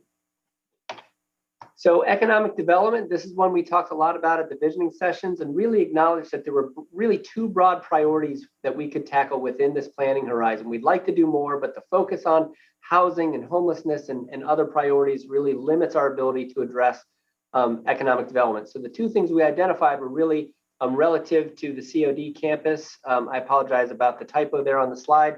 And then the other was broadband opportunities. We do continue to monitor those. We do see some of the money shaking loose, but that of all things, real true public broadband planning and building is a behemoth. So for the nearby time horizon, what we expect is really to focus our economic development efforts on College of the Desert. We are planning to reschedule their presentation and want to remain engaged and find other meaningful ways to participate in facility planning as they're engaged in that process now. And it's a very small window, I think, to solidify plans that have been more than 17 years in the making, and that will be probably 50, 60, 70 years in use as a college facility. So we want to really make sure we get that right. This one's pretty simple. Anything we're missing here? And if not, we can just move right on. Okay. Seeing none, I'll go ahead and continue. Neighborhood issues. This wraps up the last of our quality of life where we've spent a lot of our time. A review short-term vacation rental program. That's really meant to be a review at this point, although I do feel it's worth emphasizing that when we see at the bottom that we'll need 2 to 6 meetings, that's in part because a review could just be a review, or a review could result in changes. I think if we're really honest with ourselves about what any changes would look like, however small, my guess is no less than 3 additional meetings, right? 1 to discuss broad concepts, one to start to draft language, a third to refine and approve language. A lot of stakeholder engagement, a lot of resident engagement along the way. 3 meetings if we are proposing changes to our short-term rental policies might even be ambitious. So just in the context of trying to get things done in the next 4 months, want to emphasize that as one of those points of, anywhere we might invest more time in a particular issue, some of these others that are on our list are going to need to be deferred. Similar on the reparations conversation, it's a conversation we started and we're close to coming back with a handful of concrete programs that could be the initial investments for council in such a program. And we also want to engage some of the community residents, but don't have a lot else planned for that program, at least over just the next few months. We will be engaging council in the budget conversation within that time horizon. So another opportunity to allocate funds, even if we don't have concrete programs or a lot of concrete programs identified at that time. But within that few months period, we will come back and present the initial program options for council.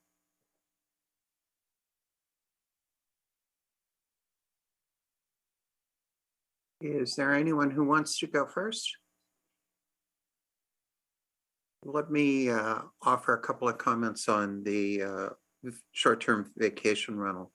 I think we need a tremendous amount of some data.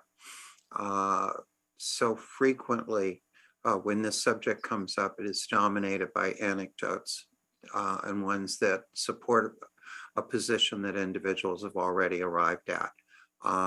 And so before we get into the conversation, I think one of the things that we need to work with staff on are what are the data points that are most important to us to collect and be able to assess. And I certainly have a few ideas on that subject.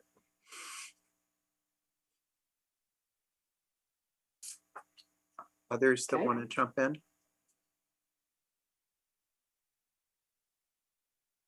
I'm happy to move us on if we're ready to go. All right. Okay. So now we are into our environmental stewardship. This is another area where I'd like to make more progress fast, but as you know, we had a transition in our top position in that department. It was already a department of 2. And so we've reorganized that position as a director level position, and we will likely submit a budget request for an additional 1 to 2 people on the nearby horizon. Otherwise, we're pretty much going to be consumed with a handful of policy things that we've already started. A large one is updating the franchise agreement. That's all related to the 1383 compliance. We do have ready for your consideration an environmental purchasing policy. And then we have some other intent to comply things related to 1383. We've got foodware also going on. So there's some things started there. We did hear leaf blowers at some point. We probably need to close the loop on that. And we know there's a whole world when you open up the work plan on implementing the climate action plan and environmental stewardship. There's a whole world that we need to get into. But these are the things on our nearby horizon as we also manage the transition in that department and bring on a new director.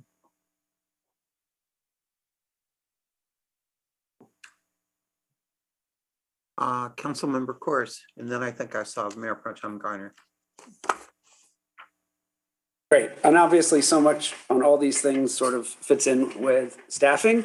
And given our very ambitious goals to be sort of carbon neutral by 2030, we're going to need a lot of focus. So I appreciate that. Just had a question. I didn't know where to ask this, but one of the issues, right? I know leaf blowers got brought up, but our smoking ordinance got brought up, and we're now probably either 5 or 6 years, right? When we got an F from the American Lung Association. I think we got a D this year, but a 0 when it comes to outdoor air events, restaurants, et cetera, compared to an A in Palm Desert. Council asked the Sustainability Commission, based on public input, and Human Rights Commission to look into it, work with staff. They held public meetings, reached out to bars, especially in restaurants, workers who expressed concern that they were being exposed to have a job to secondhand smoke.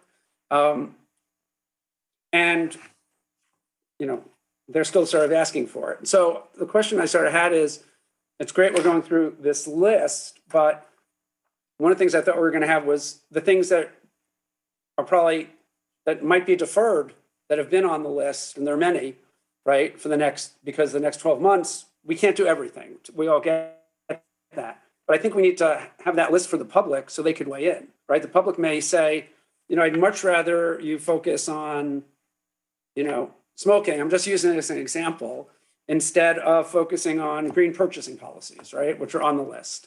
So I think that's missing in this whole conversation somewhere. So I think when it comes back, we really do need that, because, I think we all want to hear from the public. If they have things that have been priorities, especially, things that council had directed and commissions had worked on with staff, and we don't think we have the bandwidth because there are other higher priorities, that's fine. But I think without that list, it's hard to prioritize, if that makes sense. It does make sense. So one, I would offer that to some extent, when you look at our work plans, and if you read them all, it's already kind of hard to kind of hold it in one's mind or really ascertain, because it's already so voluminous. We can certainly add to these conversations the list of some of the outstanding items. We do have one that we've started to, it's been curated, so to speak, for a long time. And we've been going through it more recently to try to check off things that were finished, align things that already fall within the priorities. But I think we could also highlight for council those items that either don't fit neatly into the priorities, or they do, but they're just out of kind of the window of time, so that council or members of the public have an opportunity to weigh in and do exactly what you just described, recommend reshuffling of the priorities, so to speak. And then council could also occasionally during these work planning sessions suggest it's time to get to one of those items that's been deferred for too long. And as long as we're able to deprioritize some of the other things, we should be able to tackle those.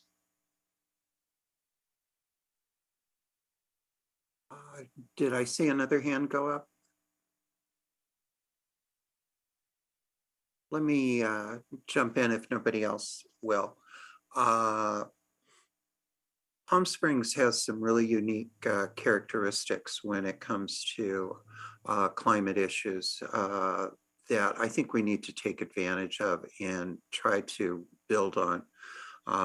Our public is largely extremely supportive of being involved in actions that will impact climate change and improve the environment. We see that with how receptive individuals in Palm Springs have been to desert community energy and paying a premium because they know it's making a difference in the climate.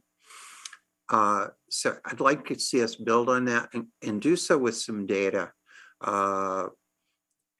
in terms of how many homes do we have that have rooftop solar?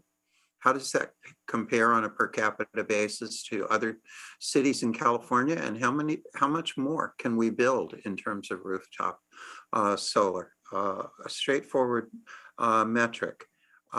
We've seen a really good adoption of electric cars in Palm Springs, but we don't know how many electric cars we actually have. What we do know, and they're both upscale brands, is when BMW and Cadillac want to tout their new electric vehicles, they come to Palm Springs to film the commercials for those new vehicles. We've got an opportunity when it comes to electric vehicles. I think if we start counting the data on what we have and taking every effort to encourage the public to buy more and to make those, that we can make Palm Springs really the example of a 21st century city adopting electric cars as a primary means of transportation. And if our residents get the idea that we're really getting out in front of anyone else, I think they'll pick up the competitive urge to do even better. We have, because of our unique climate and topography, better opportunities than just about any other city when it comes to wind and solar power. And I believe we should be documenting how much wind and solar we're producing and working with entrepreneurs who can bring even more wind and solar to our community. And there are a whole lot of things that are being done very well in other cities, and I applaud that. But we've got some stuff that's very unique to our city, and let's take advantage of that. Councilmember Holstridge and then Councilmember Woods. Thank you so much. I'm really proud of our work here, and I'm really glad to see the hiring of sustainability staff. It's really amazing what we've done with limited staff. And I know many of us have been sitting up here for a few years and saying we need 5 people in the sustainability department. So it's really great. I think if we do one thing on council, I think that will be it. I would be happy with that because I think it'll really change outcomes. I really like everything that's here in terms of major tasks. I think that's great. My feedback would again just be, outcome driven. So we can get like either low hanging fruit for results. I know that there's, for example, a company Boost Solar, or there's a company that does, Grid Alternatives that works with low income homeowners or low income folks to get solar there where they may not be able to lease it or purchase it. So, I would just ask, is that going to make more of an impact than having a green purchasing policies, for example, right? And so that's what I'm really focused on is how to, what's going to reduce emissions. And obviously we heard lots of people call in that land conservation goals and clarifying those and solidifying those are important to the community. And then we hear from the community like community composting. So we have a lot of work to do that's only going to ramp up in the next few years. And I'm really glad that we'll have the staffing to do it. So thank you to Justin and staff for your work on this. Councilmember Woods. I just want to say, I think we, just picking up on the mayor's comments, that we have great opportunities not to do all the work, but to partner. And I give you an example. AQMD has a whole program for, installing kind of solar electric car chargers, trading out old cars for new cars. And believe it or not, a lot of Palm Springs residents have taken advantage of this. So, whether we partner on just advertising, we don't have to hire staff necessarily. We have great opportunities out there to partner with these programs that some of our citizens already are aware of and using. So I would just encourage that as well as part of our green energy purchasing process. Anyone else? Justin, I hope that helped. Yes, thank you. I'm going to try to tackle a couple of these at once, maybe do more than one slide and see if we can pick up a little bit of speed. So we're on to category 3, and this is community infrastructure. And really a lot of this is going to be a setup for the budget process. So as we look at expanding maintenance capacity, parks and community facilities, we've heard a couple of people advocate for libraries. A lot of those kinds of projects are contained within our capital improvements plan, which is currently about a 5-year horizon. So right now, staff is reviewing that plan in light of the priorities that have been established to basically give council a few more options if you want to accelerate some areas of development over others. Just recognizing, of course, that we do have a lot of work to do and capital projects take a long time to plan and develop. So libraries are competing with parks, are competing with bike and ped facilities, are competing with street repaving. We can do more than one of those kinds of things in a year.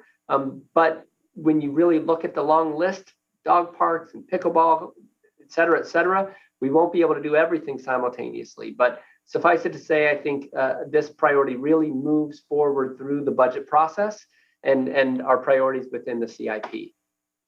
Just to tackle one more in the area of community infrastructure, to recognize some of the planning components that have been brought up recently.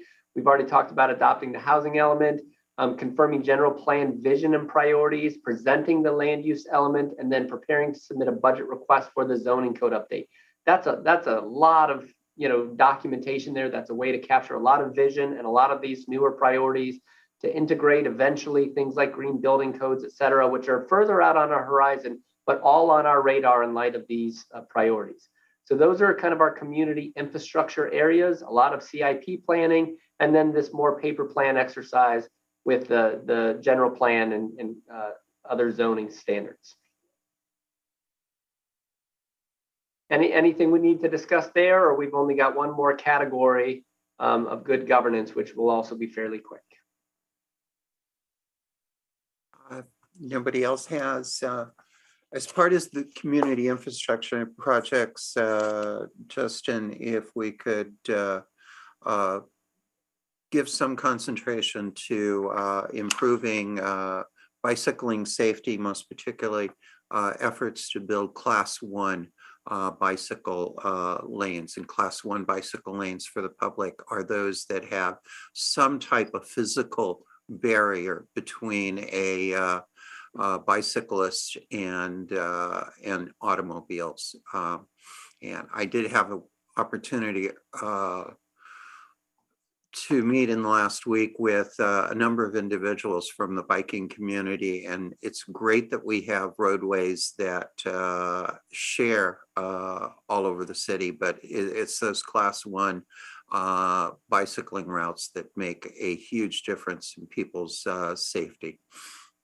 As a part of that, in some places we have taken and moved streets from being multi-lane to a single lane of traffic with a bike lane. We can't do that everywhere, obviously, but in places where we can explore those kinds of options, that also has the advantage of being a road diet that can help us when it comes to reducing speed limits.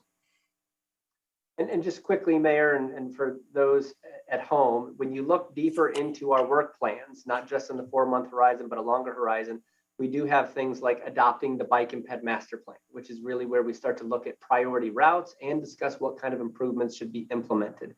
At that point, it's probably a matter of looking at our CIP and answering the question, how much can we afford to spend each year on pursuing that master plan? Because there'll be a lot of great stuff in there, and it's just a matter of how much money, which equates to how long it takes to build out some of that infrastructure. But we should have lots of good data and information for you to consider between those two documents on the near horizon. Councilmember Course? I was just going to add, as the mayor knows from her work on with 1PS, but just for the city manager. So there was, I don't know if there still is, an active transportation either subcommittee or ad hoc as part of the Sustainability Commission. And we were sort of each year doing some of them, sort of like we were roads, but it's been several years. I don't know if even before COVID, maybe we did the last bunch sometime, but it's been a while. So it might be just worth checking in with the Sustainability Commission chair, if that still exists and what documents already were done. I know one of the big pushes we were looking at, this is going back several years ago, was having really good sort of protected, separated bike lanes that were east, west, north, south, so people could traverse the city as safely as possible. And obviously, as you know, you've noted, we want to sort of do that environmental stewardship tied into everything. So it fits that pretty well. But just for background, for your benefit, if you didn't know that. Thanks. Councilmember Course, or excuse me, Woods. No, I just want to echo what Councilmember Course said and also what the mayor said. For me, I've always said that changing the geometrics of our street for a variety of reasons, for safety, neighborhoods coming together, would be a priority. We have just finished the Safe Routes to School study, which should allow us to now apply for some funding to do some of that. I think we really, a priority should be applying for some of that funding so some of that can be instituted. And I don't know where that sits in the overall priority that we're looking at right now, but it sounds like 3 of us have an interest in moving something like that forward. Yeah, and we do have content in our work plan about Safe Routes to School, applying for funding along with that master plan. Councilmember Holstich. Thank you. There's a lot here. I really appreciate how important this is for our community. Justin, we had just heard people call in about pickleball and court infrastructure and expansions, and then also the library. And I know this council has said how important building a library of the future is, or renovating our existing library. So can you explain how those priorities might fit into this work plan?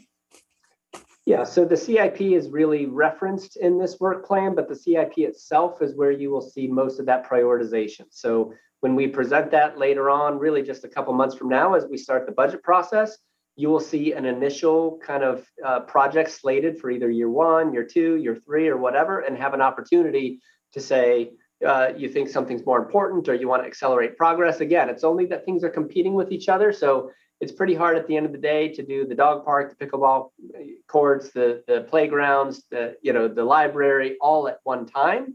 But you can absolutely, within that CIP, decide what is most important and what should we be on top of first, and then what things should be right around the corner so that within due time we get to them all. But as funding comes in and as we have the capacity to plan and design, infrastructure projects tend to be a little bit slow. So we start one, and it might be on the scale of a library, from planning, design, construction, and door open, could be a 3-year process. So, that speaks to the urgency to start, and it also speaks to how some of these projects will likely be staggered over time.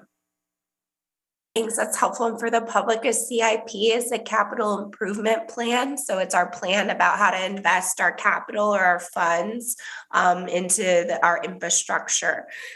So that's really helpful. Thank you. And I had communicated with people who had emailed me about the library that council has set aside, and has said that we want to set aside funding for a library.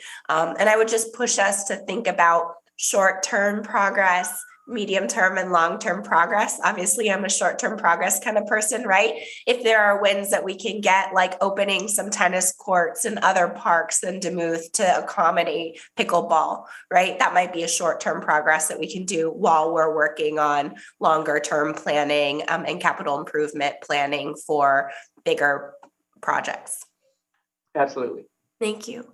And we're not foreclosed to any of that. By the way, the person who called in about the maintenance and landscaping and the sprinklers going off, please email us so we can fix those things right away. It doesn't have to be included in this work plan. Thank you. Mayor Pro Tem Garner. Thank you. In terms of maintenance, again, we're looking at doing a lot more internal maintenance, and we had cut a lot of positions prior in the last couple of years, and so it's good to have them come back. And one thing that I would like to see us do is really do outreach to our residents for these jobs. There's, at least in my district, there's pockets of this city where there's a lot of people who work in maintenance, do maintenance work, and I think one thing that a lot of people don't know about working for city government is that there are wonderful benefits, and I want our residents to be able to take advantage of those things.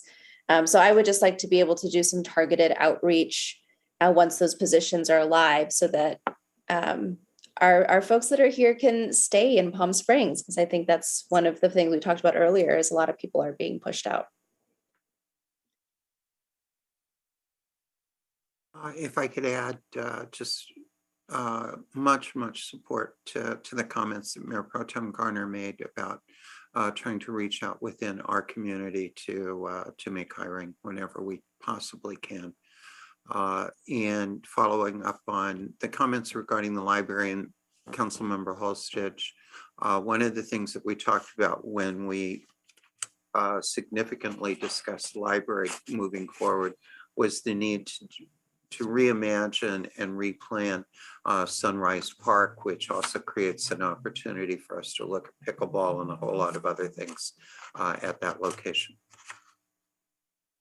Yeah, Mayor and Council, I do think we can certainly pursue some short-term things while we do more long-range planning. But part of what's so important about metering this work is that we don't do some planning on something like a library, and then so much time elapses that we feel we need to redo some of that planning.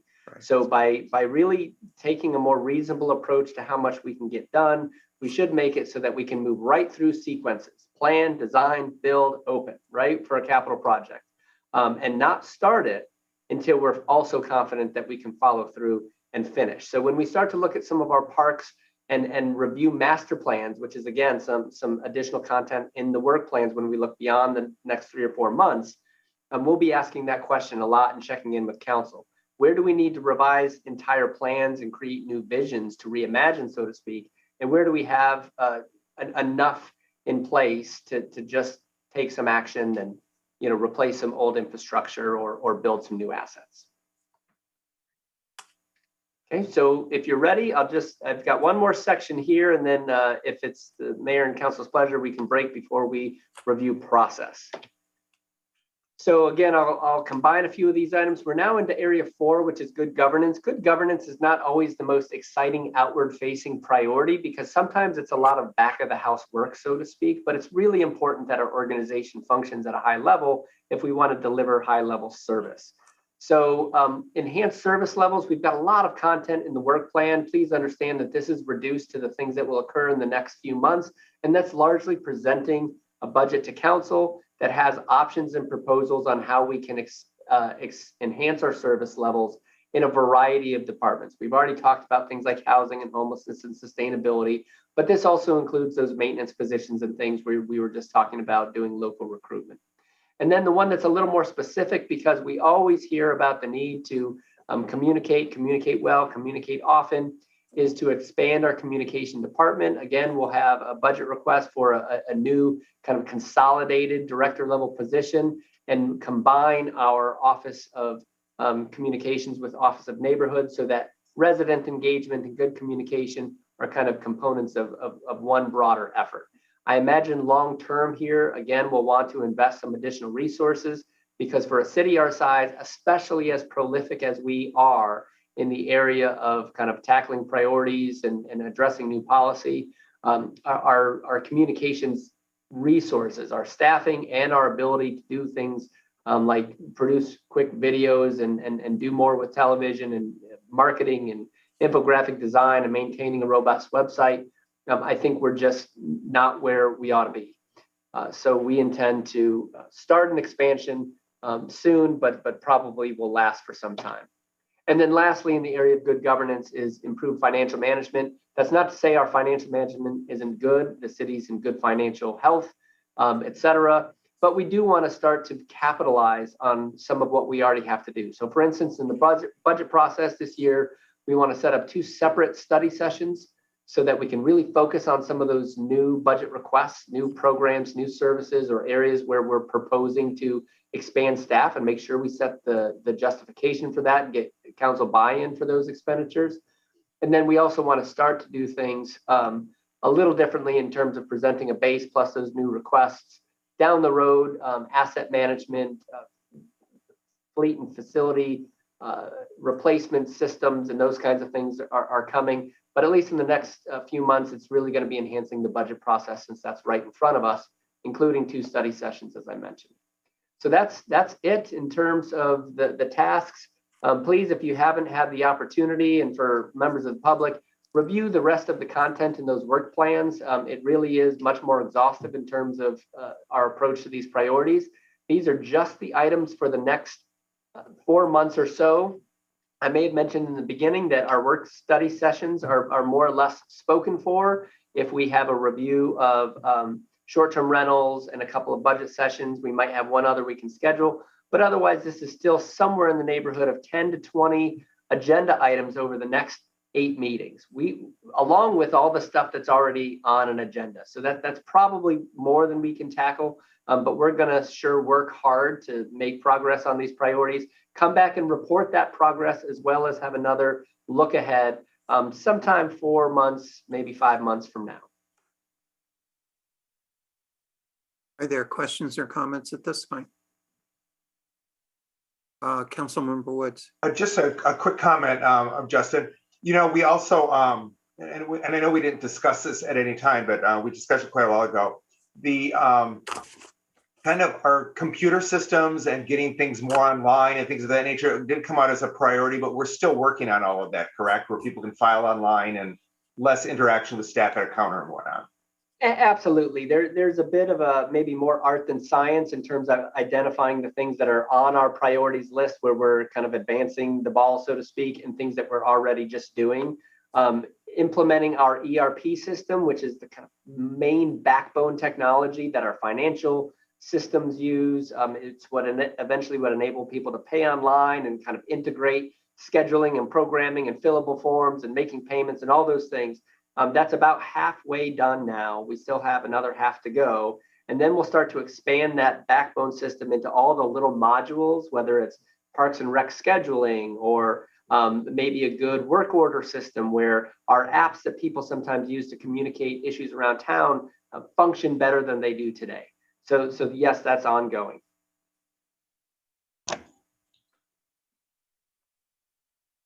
Any other comments? Councilmember Holstitch. Thank you. So I have a crying baby in the background. We got public comment about the timeline for considering council salary, considering that people are considering running for council and not sure if they would be able to afford it, if they'd have to leave their job, et cetera. So could you just talk a little bit about that timeline and in response to the public comment?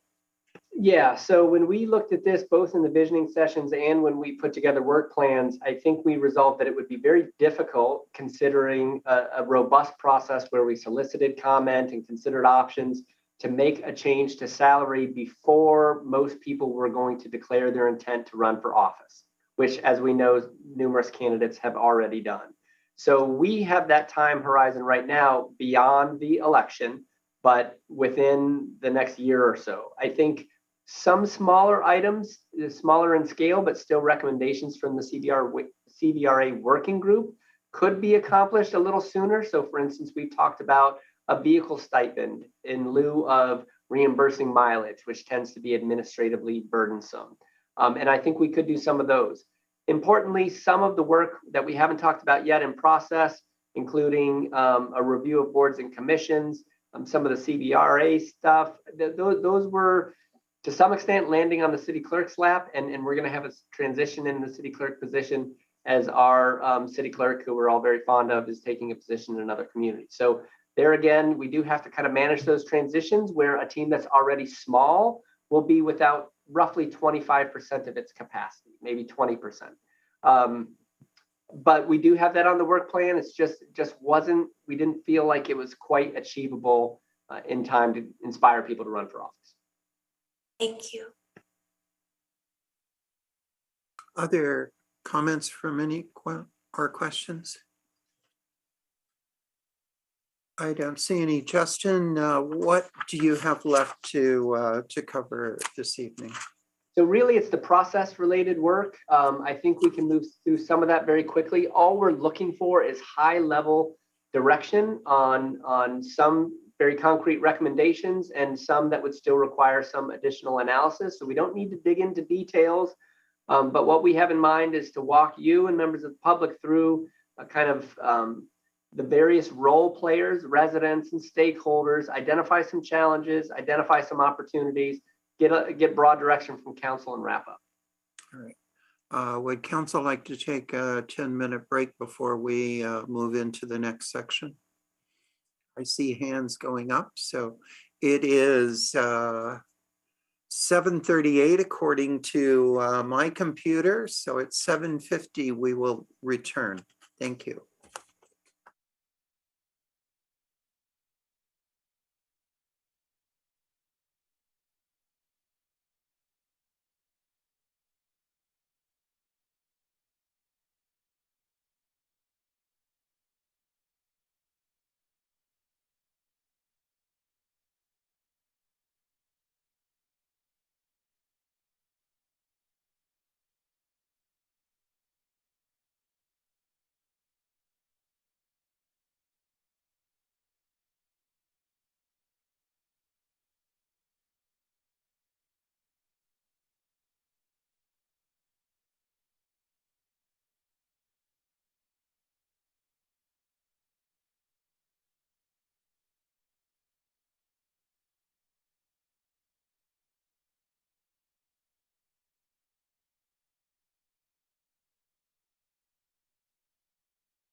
I'd like to bring the meeting back together. And with that, we will again turn it over to our city manager, Justin Clifton. So the second large item of business, or broad item, I should say, for this evening is to cover a handful of process improvement related topics that were discussed at the visioning session. So I will start by sharing my screen. Make sure this is here. Are you seeing the single slide or the dual slide? We've got the dual slide. Okay, let me try to.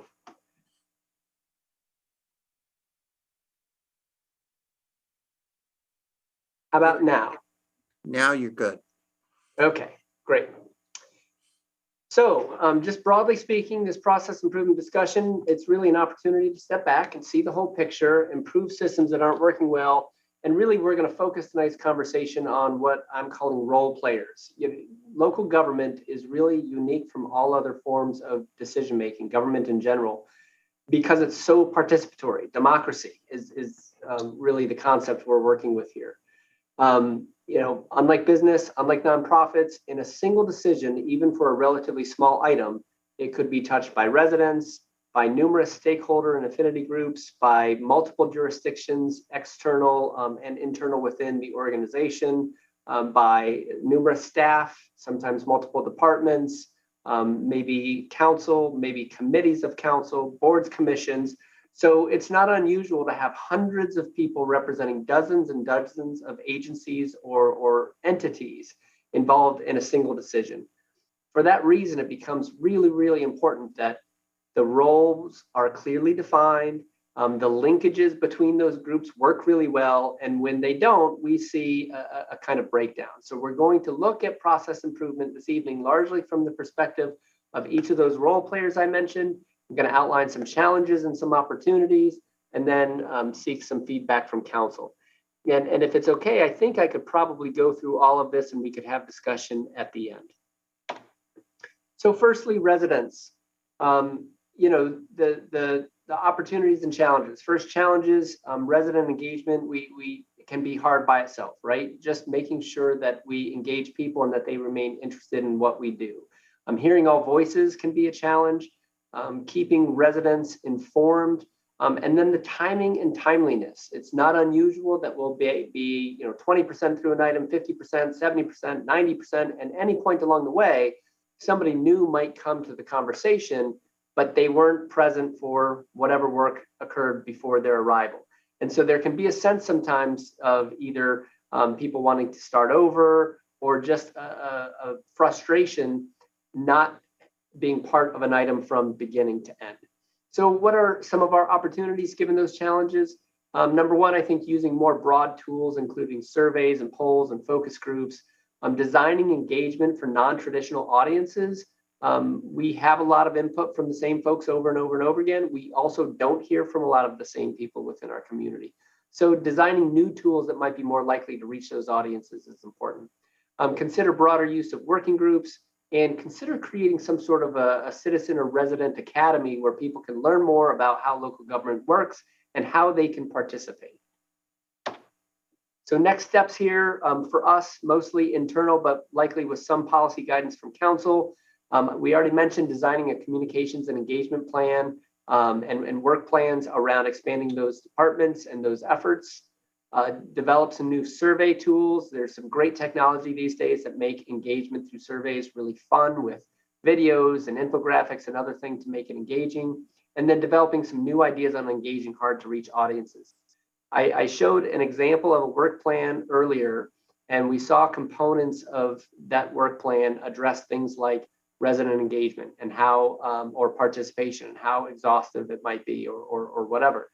I think what we want to do moving forward as we look at those work plans as some of these priorities unfold is start to plan much more proactively. What is going to be our engagement strategy and what is going to be our communication strategy, so that we're always prepared with those items as we roll out things like improving homelessness or addressing climate change. So more and more will be ready with those component pieces and some of these new creative tools.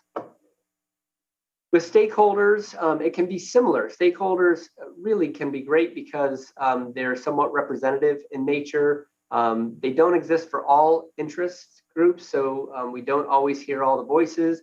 Sometimes we get a lot of participation within an area. So obviously we're a tourist economy, so we have lots of engagement from tourist-related groups. Some of them there's so many within tourism, it can seem sometimes like they're overlapping or to some extent redundant. And then in other areas, we might not have any stakeholder group at all. So our opportunities there are to seek and incorporate input from non-stakeholder groups to make sure that if we're talking about a subject where we have lots of stakeholder engagement, but maybe the other side of the position doesn't have as much stakeholder engagement, what do? How do we reach out to some new groups and encourage participation? I think this is another area where broad use of working groups can be really helpful, as it is with resident engagement, because you can set up working groups to be more representative of all the complex positions that residents may take on an issue. So rather than just hearing from the already well-established stakeholder group, you can compose a working group with some members of a stakeholder group, but also some residents that might represent another position, even though they're not already organized as stakeholders. I'll talk a lot about working groups throughout this, so it might be a good opportunity and pause and just say that I think that's a great modern tool for engagement and communication. As I mentioned, you can set up groups on all level of tasks of all different kinds of compositions. When you might feel that there are 2 or 3 broad sides of an issue, you can create the working group to mirror those positions. And if, say, a group of 9 people representing 3 interests can come together and find compromise, it's likely that the broader audiences that those voices are meant to represent can also find compromise. So next steps there, we want to ensure our communication and engagement plans incorporate stakeholder groups and identify the roles for them to play, review and adjust council and staff assignments for greater efficiency, and incorporate stakeholders into our working groups. External partners, we have a lot of them, multiple jurisdictions at the government level. The interests aren't always perfectly aligned. Sometimes our partnerships with those external groups diminish if we don't have regular contact, mutual interest, or shared work. And it's unfortunate then when a high priority item comes up where we're needing to work with an external partner and we haven't fostered that relationship, it can be much more difficult when the rapport isn't already established. So opportunities there, keep connection with those key stakeholders partners, even when there's no shared work. So we might look at establishing regular meetings with some of the agencies we don't work with all the time. School district, tribal government, lots of those partners we share some business with, but don't always convene regularly to foster the relationship and frankly, to discover where we may have mutual interest and opportunities for shared work. Oftentimes just convening at the table, so to speak, to meet and discuss items is where you start to find ways to collaborate that you might not have found if it weren't for that opportunity to convene and have dialogue. So next steps there, establish a schedule for periodic meetings with those key partners and look for more of those opportunities for shared work. Boards and commission, another really valuable part of our decision-making process. Commission structures, we've noticed, can vary significantly. Authority can vary between boards and commissions. We've identified that sometimes boards and commissions lack strategic direction provided by council. Sometimes they've also lacked the ability to input council through the process of creating priorities. We've attempted to close that gap somewhat this year by soliciting feedback from boards and commissions that was delivered to council to create priorities.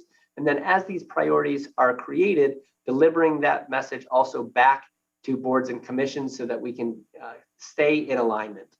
There is sometimes confusion about roles and responsibilities. Again, our process involves so many people that necessarily we all have a fairly small role. Even staff that's paid to be here and make decisions and propose things to council full time has a small role when you really look at all of the other role players with residents and external partners and stakeholders, boards and commissions and council.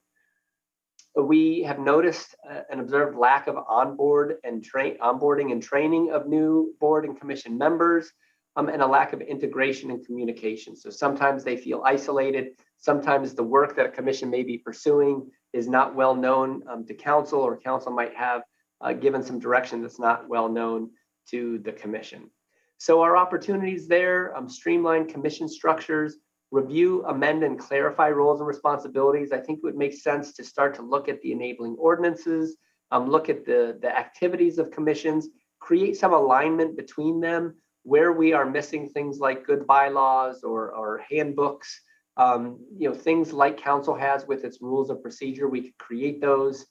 And then we need an annual schedule to expand and maintain communication.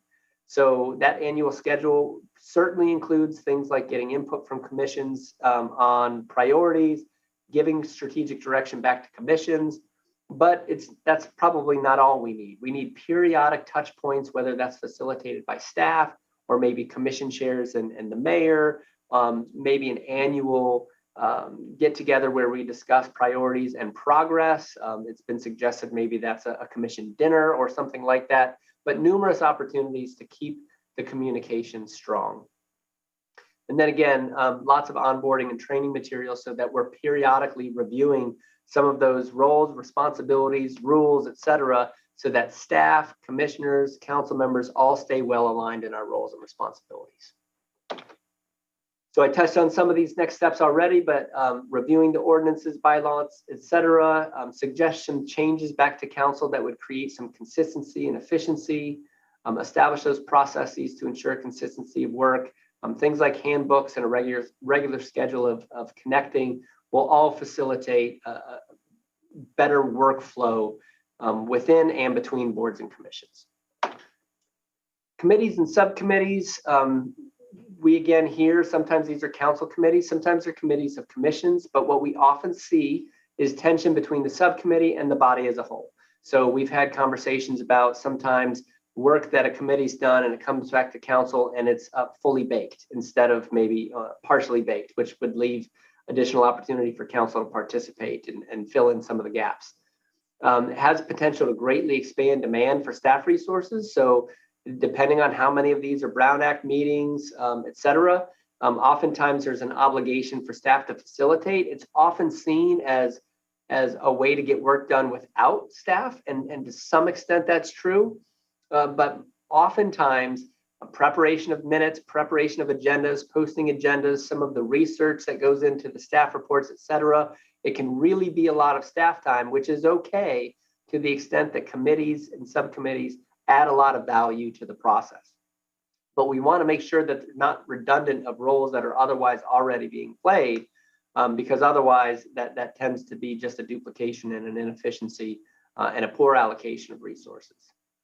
And then sometimes the committees lack clear direction. We all sometimes lack clear direction, in fairness, and that leads to a fair amount of improvising. So once a task has been handed off to a committee, if it doesn't come with very clearly defined parameters, that group of people is going to do what most good human beings who are engaged in a topic are going to do. They're going to sit around and ask, what else can we do to enhance the dialogue? What else can we do to enhance the work product? Sometimes it's that effort to make the most of the position that either runs into the roles of some of the other entities or role players within the process, or starts to deviate even from things like the original impetus for the group, the rules that are established if it pertains to say council rules of procedure or commissions, et cetera.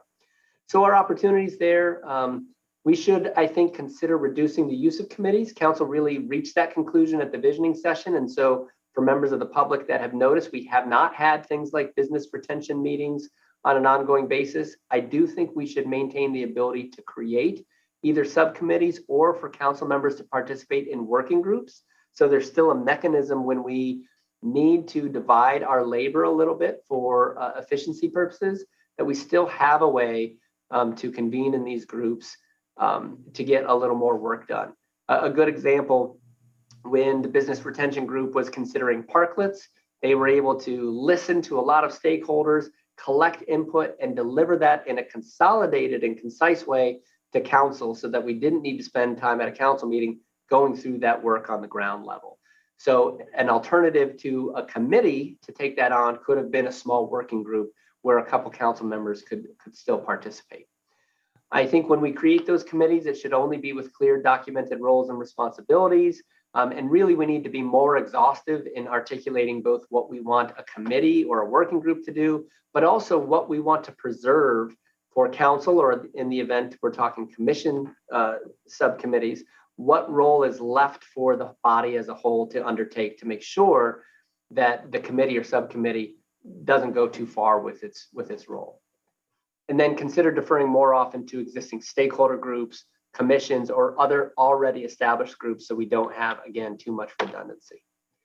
So next steps there, consider reducing use of committees. We've talked about that already. It could be also part of our review of commissions. Consider eliminating the standing committees, which is really what we've done. But council may want to entertain the possibility of retaining interest areas. So that's council members still being kind of immersed in a topic a little more than others. That also affords council members the opportunity to go to conferences or participate in other staff level work where we're exploring broad areas like economic development or housing, so that council members can also become a little more expert in certain topics and share with the rest of council some of that knowledge that they gain in the process. And I mentioned this already, but creating committees only with clear documented roles and responsibilities. Last one to review here is council itself. Challenges that you have from my vantage point, reconciling the many voices. You are where the buck stops. So you are the one and the only one responsible to hear input from everybody else, from the residents, from the stakeholders, from the external partners, from staff, from committees, from commissions, and make final decisions. Sometimes it can be unclear exactly what the roles are, the expectations between council as a body. And as a governmental entity, you are any majority of the five of you at any given time, but you also have responsibilities as individual council members when it comes to your districts, when it comes to constituent relations, et cetera. So continuing to work to clarify those roles and the separation between individual council members and council as a body is important. Sometimes we have unclear roles or again, with other role players in the process, what roles they're gonna play. Limited time to do unlimited work. We've talked a lot about that tonight, that there are more ideas than we could ever pursue. We will never, ever work ourselves out of the expectations of a community. That's not how democracy works. It'll never happen. We will always have more to do, and we will always have limits on our resources, both time, money, and capacity. And that's always going to be a challenge of ours. And sometimes with council too, like some of these other role players, we've lacked really thorough onboarding and training. So our opportunities there: clarify roles and responsibilities, set clear expectations for staff, commissions, stakeholders, and others, expand the use of working groups again as a tool to convene periodically and get immersed in a topic, make meetings more efficient, which we've talked about and are bringing back the first few changes to our rules of procedure in light of that goal later this week. And then stay connected to and focused on priorities, which is a lot of what we've discussed tonight. So next steps there, I mentioned we're going to bring back the rules of procedure, change the order of the agenda a little bit, schedule some additional study sessions, likely once a month for the foreseeable future, review and adjust our work plans occasionally through the year, and then complete some of these other process improvement related reviews, including our boards and commissions. So I apologize, that's a lot. I thought it might be helpful to go through it all. We can revisit some of these topics if it helps, but for now, I'll stop sharing my screen and bring it back to council for any discussion or direction. Questions or comments from council?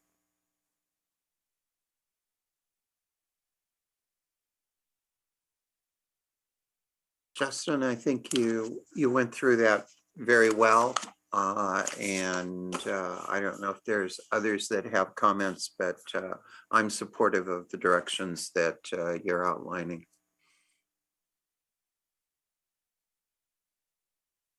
I see at least one head shaking, so.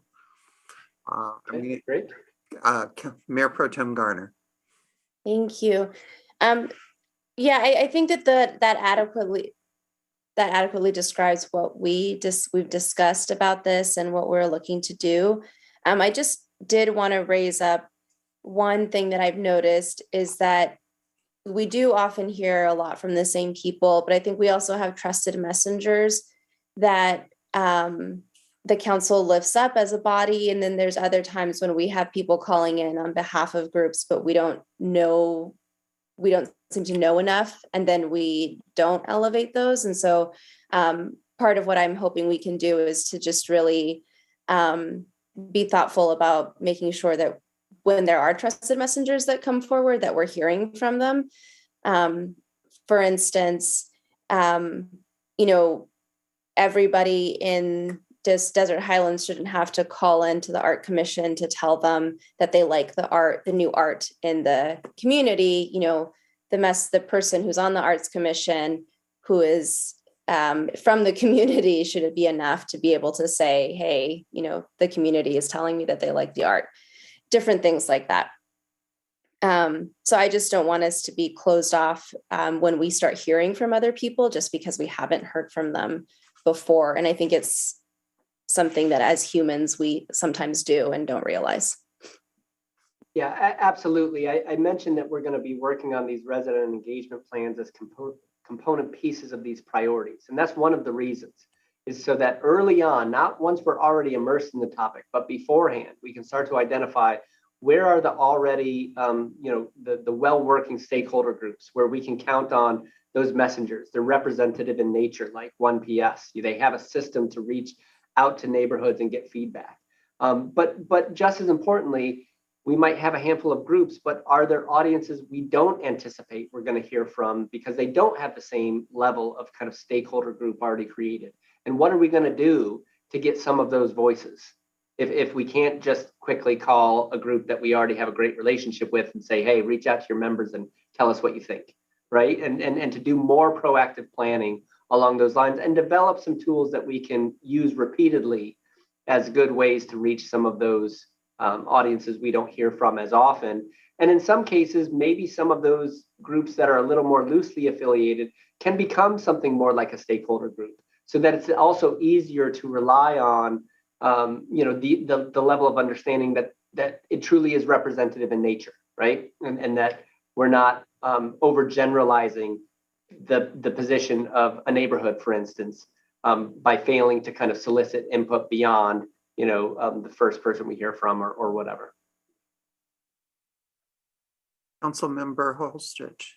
Thank you. I think that's a really good point and really appreciate that I've agree. And I think I've raised that a few times. Sometimes we risk groupthink, when we have a committee or we have a group that all thinks one way, and we don't have diverse voices. And so I think that's been a downside sometimes of certain boards or commissions or other groups that we've assembled. For example, Councilmember Corus and I have tried to expand our economic development subcommittee to include workers, because traditionally it really only had employers. And so we've worked with unions to get more labor voices there, worker voices. And then likewise, we really as a city don't hear from tenants, almost at all. And I think if we did hear from tenants in the way that the need is, we would be acting differently and we'd have different goals here. I hope not, because I think we all want to lift that up, but I think that's really important. And my council fellow Lauren Wolfer and I have been trying to come up with, how to grow tenant voices so that they can be heard at the city. And I think work groups allow that, we can then help solicit and have a diverse group set of experiences. And I think that's just really key to creating good conversations, which is how democracy works, having everyone at the table and hearing the different perspectives and picking the best ideas. So I'm really hopeful that we can, move more into that direction. And I really appreciate everything that we do as a city and our boards and commissions. It's really incredible. The talent level we have in this city is just truly amazing, and the commitment people have and the desire to give back. So I think I felt frustration, and I've heard it from our commissioners not being able to influence policy. And I think if we create some real roles and responsibilities and pipelines, we'll just have more effective outcomes, which is what we all want. So really supportive of your proposals here. I think we have some work to do in terms of working with the commissions and boards and getting some input. But I think that this is a really good first step in that conversation.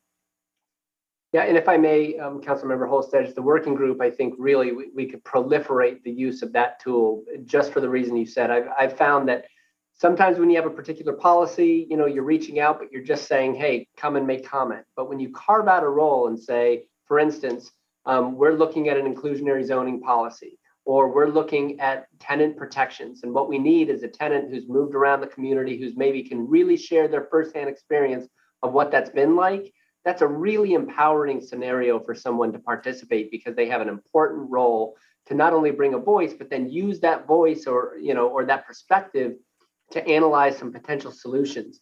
But you don't just bring them together with other tenants necessarily. It might be landlords and tenants and advocacy groups, et cetera, so that if there's a point of tension, they can attempt to reconcile that among themselves and then bring it to council and say, here's what we could all agree to. And if we could agree, more than likely the broader constituent groups that they represent would also agree that it's a fair compromise. So it's a great way to hear new voices and to really vet policy in a different way. Other questions, comments? Councilmember Woods. No, I think, during our study session, and I think it really encapsulates everything to kind of, I'm one that's been boisterous about making sure that we have clarity in what our commissions do and the value that they provide, and they're on track. So I think it's absolutely excellent that we're moving in this direction and we can work better as a team. Anyone else? Councilmember Coors.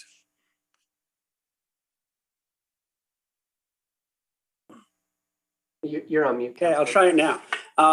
We're really fortunate, right? We have, for a city of 45,000 full-time people, I think we have 50 neighborhood organizations. And I think we've worked to make sure everyone's involved. But so often, I think, and following up on your comments, Councilmember Holstead, renters don't get involved in the same way that property owners do, and that outreach to renters. And you find it, sadly, more often when you're campaigning, right? Because you're talking door to door, and actually it's easier to go door to door in some apartments than it is houses sometimes. And you realize just how disconnected a lot of renters feel. So, I know we've looked, as we look for different voices and different lived experiences on our boards and commissions and other things, we may have to just start doing mailings, to apartment buildings and things that are a little more outreach. Because I do think there's that disconnect, not because people aren't interested, because, that's not what I found when I've talked, and walked renter apartments. They're very interested. They just don't feel they have the avenue to engage. And I know expanding 1PS to cover all the apartment buildings was a priority for us and for the leadership at 1PS. But I think just based on what it existed for so long, we may need to do some more outreach. As boards and commissions are now opening, we're going to start interviewing. I think it's Mayor Pro Tem and I. And I'm happy to, walk some of the apartments in my district or elsewhere. But I think we may need to do more outreach, right? To really let people know we want them on boards and commissions. We need that voice, because I agree. And when you said that, Councilmember Holstead really reminded me of, we have to do different outreach for different groups of people to engage them. And so just something to think about as we do that outreach moving forward. But really good. I'm really glad we're looking at all this. And, as you always say, democracy is messy, but it works when we get a lot of inputs. Anyone else?